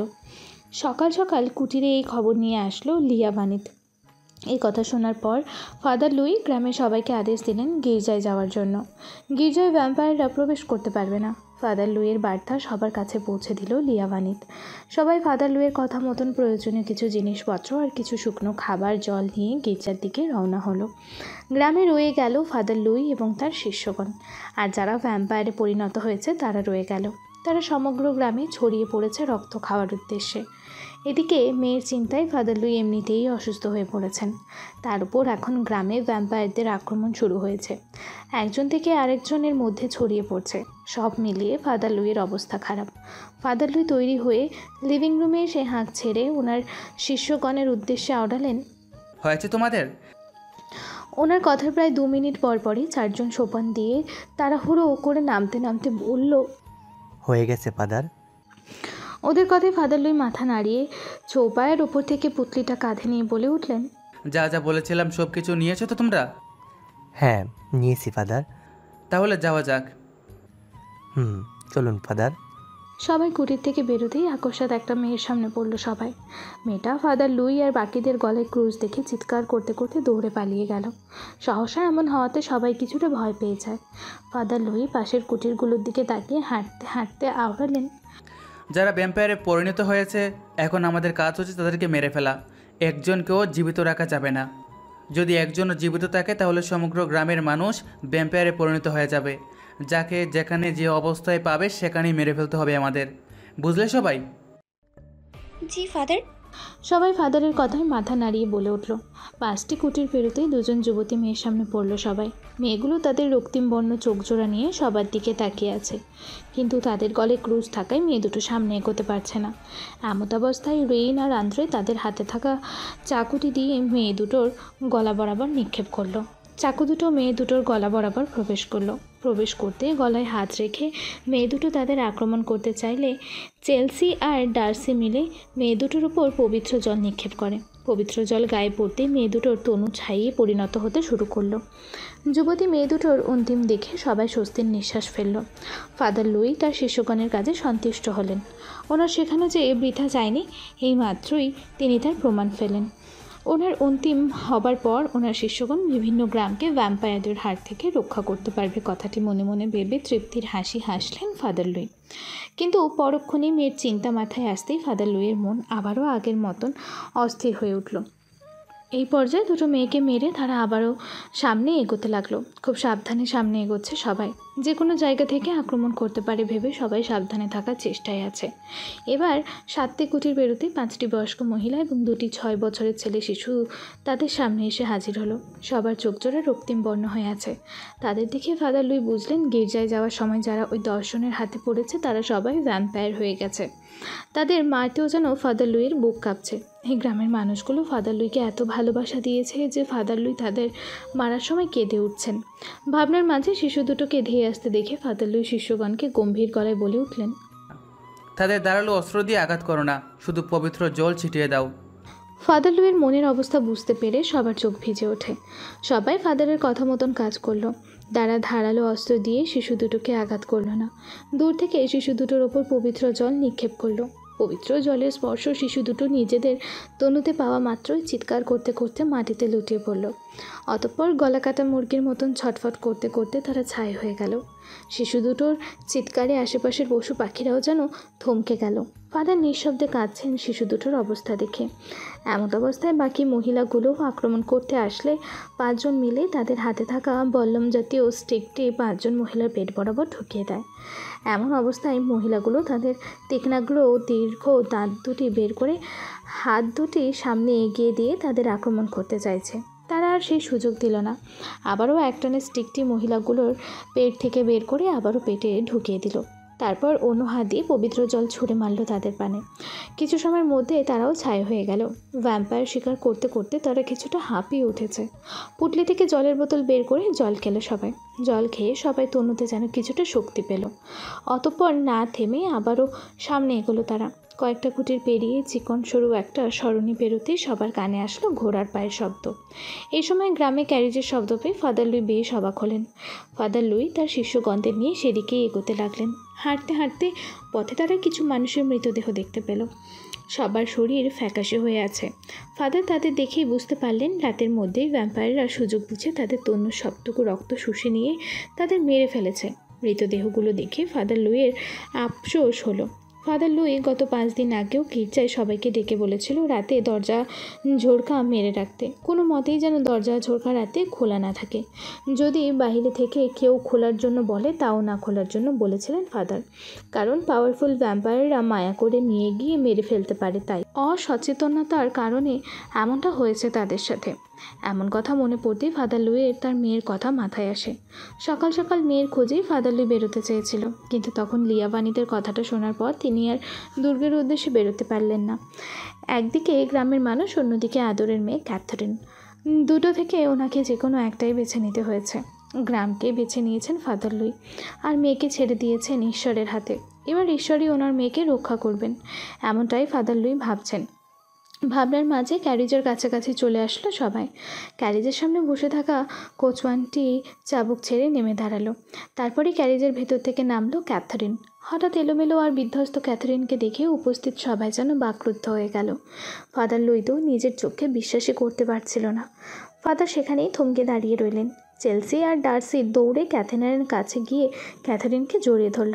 তারপর অস্থির গলায় বলল, তুমি ঠিক আছো ক্যাথরিন? ঠিক আছে সিস্টার। ভাঙা গলায় জবাব দিল ক্যাথরিন। অতঃপর তাদের দুজনকে ছেড়ে ধীর পায়ে হেঁটে বাবার কাছে আসলো সে। কান্না ভেজা চোখে বাবার দিকে তাকিয়ে ক্যাথরিন কাপা গলায় বলে উঠল, বা। মেয়ের ডাকে কর্ণ পৌঁছাতেই ফাদার লুই যেন নিজের মধ্যে ফিরে আসলেন। লুই তৎক্ষণাৎ মেয়ের মাথা বক্ষের সাথে চেপে ধরে নীরবে চোখের জল ছেড়ে দিয়ে কাপা কাপা গলায় বলে উঠলেন, মা ক্যাথরিন, আমার মা। নিজেকে সামলে পরক্ষণে ক্যাথরিন দুর্গে ঘটে যাওয়া সম্পূর্ণ ঘটনাটি খুলে বলে তার বাবাকে। সব শুনে ফাদার লুই তব্দা খেয়ে যান। তিনি মার্থকে অনেক ভালো ছেলে ভাবতেন এবং ভালোবাসতেন, কিন্তু মার্থের ভালো মানুষের পেছনে যে এমন খারাপ একটা রূপ ছিল তা জানতেন না ফাদার লুই। ঘন ঘন কয়েকবার শ্বাস নিয়ে হাতে থাকা স্টিকটি শক্ত করে চেপে ধরলেন ফাদার লুই। তারপর গম্ভীর গলায় বলে উঠলেন, এবার সময় এসে গেছে ভ্যাম্পায়ার শিকার করার। বনে এবং দুর্গে যত ভ্যাম্পায়ার আছে সবগুলোকে পুড়িয়ে ছাই করে দিব আমরা। আর যেসব মানুষ ভ্যাম্পায়ারদের সাথে হাত মিলিয়েছে তাদেরও শেষ করে দেওয়া হবে। কোনো মায়া দয়া দেখানো চলবে না সেসব মানুষরূপী পিশাচদের উপর। ফাদারের বলা কথা সবাই সায় দিল। আন্দ্রে এতক্ষণ বিধ্বস্ত সুশ্রী ক্যাথরিনের দিকে তাকিয়েছিল। ফাদারের কথায় আন্দ্রে আওড়ালো, ফাদার, আমাদের আলাদা আলাদাভাবে এই পিচারদের শেষ করতে হবে। তুমি ঠিক বলেছো আন্দ্রে। রেন আর চেলসি বনের দিকটা সামলাবে, আমি, তুমি, ডার্সি আর ক্যাথরিন দুর্গের দিকটা সামলাবো। সবশেষে আমরা দুর্গটাও পুড়িয়ে ফেলবো। ভ্যাম্পায়ারদের অস্তিত্ব আমরা মাটির সাথে মিশিয়ে দেব। আপনি যা বলবেন ফাদার, বলল আন্দ্রে। অতঃপর সবাই আবারও কুটিরে ফিরে আসলো। আজই সব কিছুর সমাধান করবেন ফাদার লুই। নিজের প্রাণ দিয়ে হলেও ফাদার লুই এই পিচার্সদের শেষ দেখে ছাড়বেন। সবাই কুটিরে এসেই কাজে লেগে পড়ল। ক্যাথারিন, চেলসি আর ডার্সি রসুনের মালা গাঁথতে শুরু করলো। রেন আর আন্দ্রে বল্লম জাতীয় স্টিক বানাতে লাগলো। ফাদার লুই পবিত্র জল আর কেরোসিন জোগাড়ে ব্যস্ত। সব কিছু জোগাড় করতে করতে প্রায় বিকেল হয়ে আসলো। গির্জার ঘণ্টাও বেজে উঠল। ফাদার লুই কুঠির থেকে বেরিয়ে আসলেন। তারপর স্থির হয়ে দাঁড়িয়ে কিছু একটা ভেবে ফাদার লুই আকাশের দিকে তাকালেন। দেখলেন আকাশের বর্ণ পাল্টাচ্ছে। ধীরে ধীরে রক্তিম বর্ণে পরিণত হচ্ছে আকাশ। আকাশের রং পাল্টাতে দেখে ফাদার লুই চিন্তিত হলেন। শীঘ্রই কুটিরে ফিরে আসলেন তিনি। তারপর সবাইকে উদ্দেশ্য করে বলে উঠলেন, সবার হয়ে গেছে? সব কিছু তৈরি ফাদার। ডার্সি বলল। ডার্সির কথায় ফাদার লুই আওড়ালেন, অনেকটাই দেরি হয়ে গেছে আমাদের। কিছু সময় পরই ওই পিচাসগুলো জেগে উঠবে। রাতে পিচাসগুলোর শক্তি দ্বিগুণ বেড়ে যায়। যা করার আমাদের সন্ধ্যা হওয়ার আগেই করতে হবে। আমাদের দুর্গে পৌঁছাতে পৌঁছাতে প্রায় সন্ধ্যা হয়ে আসবে ফাদার। এত দ্রুত আমরা সমগ্র দুর্গ আয়ত্ত করতে পারবো তো? ডার্সি চিন্তিত হয়ে বলল। ডার্সির কথায় যুক্তি আছে। ফাদার লুইও এবার চিন্তায় পড়লেন, কিন্তু তার এখন কিছুই করার নেই। আজকের মধ্যে যদি ওই পিচাসদের উনি শেষ করতে না পারেন, তাহলে আজ রাতের মধ্যেই পুরো গ্রাম আর হাটের মানুষগুলো ভ্যাম্পায়ারে পরিণত হয়ে যাবে। উনি এটা কিছুতেই হতে দেবেন না। যা করার রাজি করতে হবে। নিজের জীবন দিয়ে হলেও তিনি নিজের কথা রাখবেন। চোখের সামনে এত সুন্দর গ্রামটাকে ধ্বংস হতে দেবেন না তিনি। ফাদার লুই তার শিষ্যদের নিয়ে বেরিয়ে পড়লেন। বড় বড় দুটো ক্যারেজ আগে থেকেই তৈরি ছিল সবার জন্য। রেইন আর চেলসি একটা ক্যারেজে উঠল, বাকিরাও অন্য ক্যারেজটায় উঠে বসলো। সবাই বসতেই কোচওয়ান চাবুক দিয়ে আঘাত করলো ঘোড়াগুলোকে। আঘাত খেয়ে ঘোড়াগুলো দ্রুত পায়ে সামনের দিকে ছুটল। 1 ঘন্টার মধ্যে বনে আসলো দুটো ক্যারেজ। রেন আর চেলসি বনের মধ্যে নেমে পড়ল তাদের পুতলি নিয়ে। তারা নামতেই ফাদার লুই আর ক্যাথারিন রেনদের বসা ক্যারেজে উঠে পড়ল। রেন আর চেলসিকে বিদায় দিয়ে পাখিরা ক্যারেজের মাধ্যমে চলল পরিত্যক্ত দুর্গটির পানে। দুর্গে ফিরতে ফিরতে প্রায় সন্ধ্যা হয়ে আসলো। চারপাশ যত অন্ধকার হয়ে আসছিল, সবার মনের ভয় তত বাড়তে লাগলো। সবাই মনে মনে ঈশ্বরকে ডাকতে লাগলো। কোচওয়ানকে টাকা দিয়ে বিদায় দিলেন ফাদার লুই। অতঃপর ফাদার লুই আন্দ্রে আর ডার্সিকে বললেন দুর্গের চারপাশে কেরোসিন ছিটিয়ে দিতে। ফাদার কথা মতো বড় বড় কেরোসিনের বোতলগুলো নিয়ে আন্দ্রে আর ডার্সি দুর্গের চারপাশটায় কেরোসিন ছিটিয়ে দিতে লাগলো। এই সুযোগে ফাদার লুই আর তার মেয়ে ক্যাথরিনকে নিয়ে ঈশ্বরের নাম জপতে জপতে দুর্গের প্রবেশদ্বার ঠেলে ভেতরে প্রবেশ করলেন। দ্বার খুলে ভেতরে প্রবেশ করতেই ফাদার লুই আর ক্যাথরিন হতভম্ব হয়ে গেলেন। গ্রামের প্রায় অর্ধেক মানুষই দুর্গের ভেতর দাঁড়িয়ে আছে। যারা দাঁড়িয়ে আছে তারা সবাই ভ্যাম্পায়ারে পরিণত হয়ে গেছে। প্রায় 25 জনের মতো দাঁড়িয়ে আছে তাদের সম্মুখে। ফাদার লুই আর ক্যাথরিনকে দেখে তারা তাদের তীক্ষ্ণাগ্র দীর্ঘ দাঁত দুটি বের করে বাপ মেয়ে দুজনের সম্মুখে আসতে লাগলো। তাদের সম্মুখে আসতে দেখে ফাদার লুই মেয়ের উদ্দেশ্যে বলে উঠলেন, ক্যাথরিন, পবিত্র জল বের করে তাদের দিকে নিক্ষেপ করো। বাবার কথা মতন ক্যাথরিন তার পুঁটলি থেকে পবিত্র জলের বোতল বের করে তাদের দিকে নিক্ষেপ করতে লাগলো। এই ফাঁকে ফাদার লুই সামনে যাদের আসতে দেখছে তাদের দিকে রসুনের মালাগুলো ছুঁড়ে মারতে লাগলো। তারপর পেটে স্টিক ঢুকিয়ে দিতে লাগলো। স্টিক, রসুন আর পবিত্র জলের স্পর্শে অনেকেই মারা গেল। কিউট ভ্যাম্পায়ার এসব দেখে রেগে ফাদার লুইয়ের ওপর ঝাঁপিয়ে পড়ল ফাদার লুইকে মেরে ফেলতে, কিন্তু তারা কিছুই করতে পারলো না ফাদার লুইয়ের। উল্টো তারা ক্রুশের স্পর্শে পুড়ে ছাই হয়ে গেল। এরই মধ্যে দুর্গে প্রবেশ করলো আন্দ্রে আর ডার্সি। তারা যোগ দিল ফাদার লুইয়ে আর ক্যাথরিনের সাথে। 4 জন মিলে দুর্গের সব ভ্যাম্পায়ারদের ছাইয়ে পরিণত করে দিল। অতঃপর সবাই আসলো কবর ঘরে। এসে দেখলো সবগুলো কাফিন খালি। কাফিনের পাশে মার্থ ভয়ার্ত মুখমণ্ডল নিয়ে অদ্ভুতভাবে বসেছিল, তবে সম্পূর্ণ শরীর তার ফ্যাকাশে ছিল। চোখ দুটো বড় বড় করে এদিকেই তাকিয়ে আছে। মার্থের অবস্থা দেখে সবার মনে হলো মার্থ মৃত। আন্দ্রে ধীরে ধীরে মার্থের কাছে আসলো। তারপর মার্থের কাঁধে আলতো করে ধাক্কা দিল। ধাক্কা দেওয়ার সাথে সাথেই মার্থ সেই অবস্থাতেই মৃত্তিকায় পড়ে গেল। মার্থকে এভাবে পড়ে যেতে দেখে সবাই নিশ্চিত হলো মার্থ মৃত। এদিকে মার্থকে দেখে ক্যাথরিনের তনুতে যেন কাঁটা ফুটতে লাগলো। ক্যাথরিন দৌড়ে মার্থের মৃতদেহের নিকটে আসলো। তারপর এলোপাথারি কিল ঘুষি মেরে আন্দ্রের হাত থেকে বল্লম জাতীয় স্টিকটি নিয়ে রাগিয়ে গলায় বলে উঠল, এত সহজে তোর মৃত্যু হওয়াও পাপ শয়তান। তোকে আরও যন্ত্রণাদায়ক মৃত্যু দেওয়া উচিত ছিল, মানুষরূপী পিশাচ। বলে দাঁত কিরমির করতে করতে ক্যাথরিন স্টিকটি দিয়ে মার্থের তনুতে আঘাত করতে লাগলো। মার্থের হাড্ডি থেকে মাংস আলাদা করে ফেললো আঘাত করতে করতে। ক্যাথরিনকে পাগলামো করতে দেখে ফাদার লুই এসে ক্যাথরিনকে থামিয়ে দিয়ে বললেন, আমাদের এখানে আর সময় নষ্ট করা ঠিক নয়। বাকিরা কিন্তু পালিয়েছে। তারা এখানে আসার আগেই আমাদের দুর্গটা ধ্বংস করতে হবে। ক্যাথরিন, চলো এখন। মার্থের কর্মের শাস্তি মার্থ পেয়েছে। যাদের মার্থ সাহায্য করেছিল তারাই মার্থকে মেরে ফেলেছে। যেমন কর্ম করেছে তেমন ফল পেয়েছে। এখন দুর্গের থেকে বেরোতে হবে মা, চলো। কথাগুলো বলে একরকম জোর করে ফাদার লুই ক্যাথরিনকে মার্থের কাছ থেকে নিয়ে আসলো। আসার আগে ক্যাথরিন মার্থের মৃতদেহের ওপর থুথু দিয়ে আসে। 4 জন দুর্গের বাহিরে আসলো। তারপর ফাদার লুই ঈশ্বরের নাম নিয়ে আগুন লাগিয়ে দিলেন সমগ্র দুর্গটায়। ধীরে ধীরে দুর্গটায় আগুন ছড়িয়ে পড়ল। দুর্গটাকে পুড়তে দেখে সবার মুখে হাসি ফুটলো। এরপর সবাই আর এক মুহূর্ত সেখানে দাঁড়ালো না। দ্রুত হাটে এসে একটি ক্যারেজ ভাড়া করে বনের মধ্যে আসলো। এসে দেখলো রেন আর চেলসি মিলে ভ্যাম্পায়ারদের সাথে লড়াই করছে। তাদের সাথে যোগ দিল তারা 4 জন। রেন ভ্যাম্পায়ারদের পেটে ছুরি ঢুকিয়ে দিতে লাগলো আর চেলসি পবিত্র জল নিক্ষেপ করছে তাদের ওপর। এমত অবস্থায় তারা দুজন ফাদার লুই, ক্যাথরিন, আন্দ্রে আর ডার্সিকে দেখে খুব খুশি হলো। তারা বুঝতে পারলো সেই পরিত্যক্ত দুর্গের অধ্যায় তবে শেষ হয়েছে। সেই খুশিতে ভ্যাম্পায়ারদের আরও কঠিনভাবে মারতে লাগলো তারা। ফাদার লুই এসে একটা ভ্যাম্পায়ারের কপালে ক্রুশ চেপে ধরলো। ক্রুশের ছোঁয়ায় ভ্যাম্পায়ারটার শরীর ধীরে ধীরে পুড়ে যেতে লাগলো। অসহ্য যন্ত্রণায় ভ্যাম্পায়ারটা চিৎকার করতে লাগলো। একসময় চিৎকার করতে করতে ভ্যাম্পায়ারটা ছাইয়ে পরিণত হয়ে গেল। এভাবে কিছু ভ্যাম্পায়ারদের মারলো ফাদার লুই। অবশেষে বনের ভয়ও দূর হয়ে গেল। সকল ভ্যাম্পায়ারদের শেষ করলো তারা। যারা পালিয়ে গেছে তাদের নিয়ে চিন্তিত ফাদার লুই। যারা পালিয়ে গেছে তারা খুবই শক্তিশালী। এখন না হয় পালিয়েছে, পরে যদি আবার গ্রামের নিরীহ মানুষদের ওপর ঝাঁপিয়ে পড়ে তারা। এসব ভেবে ফাদার লুইয়ের বেশ ভয় হচ্ছে। ফাদার লুইয়ের মতন বাকিদেরও একই অবস্থা। পরক্ষণে সবাই বনে আর সময় না কাটিয়ে ক্যারেজে করে গ্রামের সরণিতে রওনা হলো। গ্রামে এসেই ক্যারেজ নিয়ে গির্জায় উপস্থিত হয় ফাদার লুই। সবাইকে জানায় এখন ভয় অনেকটাই কমে গেছে, সবাই কুটিরে ফিরে যেতে পারে। ফাদার লুইয়ের কথায় সবার চোখে মুখে খুশির ঝিলিক দেখা দেয়। সবাই ফাদার লুইয়ের নিকট কৃতজ্ঞ। তারপর খুশি খুশি সবাই এই রাতের মধ্যেই তাদের পরিবার নিয়ে কুটিরে ফিরে আসে।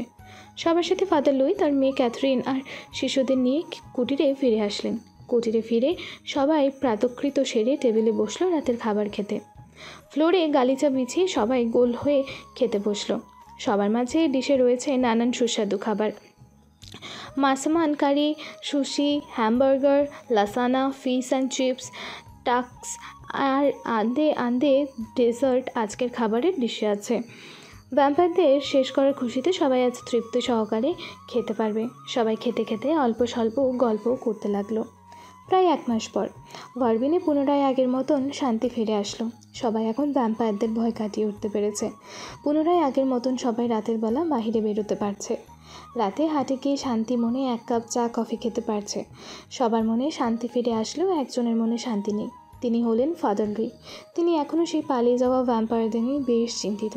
তিনি সব সময় ভয়ে থাকেন তারা না পুনরায় ফিরে আসে। যদি ফিরে আসে তাহলে এবার তারা আরও শক্তিশালী হয়ে ফিরে আসবে। তাই তিনি সর্বদা প্রস্তুত থাকেন ভ্যাম্পায়ারদের সামনাসামনি হওয়ার জন্য। এমনকি নিজের মেয়ে এবং শিষ্যদেরও এই কাজে পারদর্শী করে তুলছেন। এভাবেই ফাদার লুই আর তার শিষ্যদের দিন চলছে। তারা সবাই এখন ভার্বিনেই থাকছে ভার্বিনকে রক্ষা করার জন্য।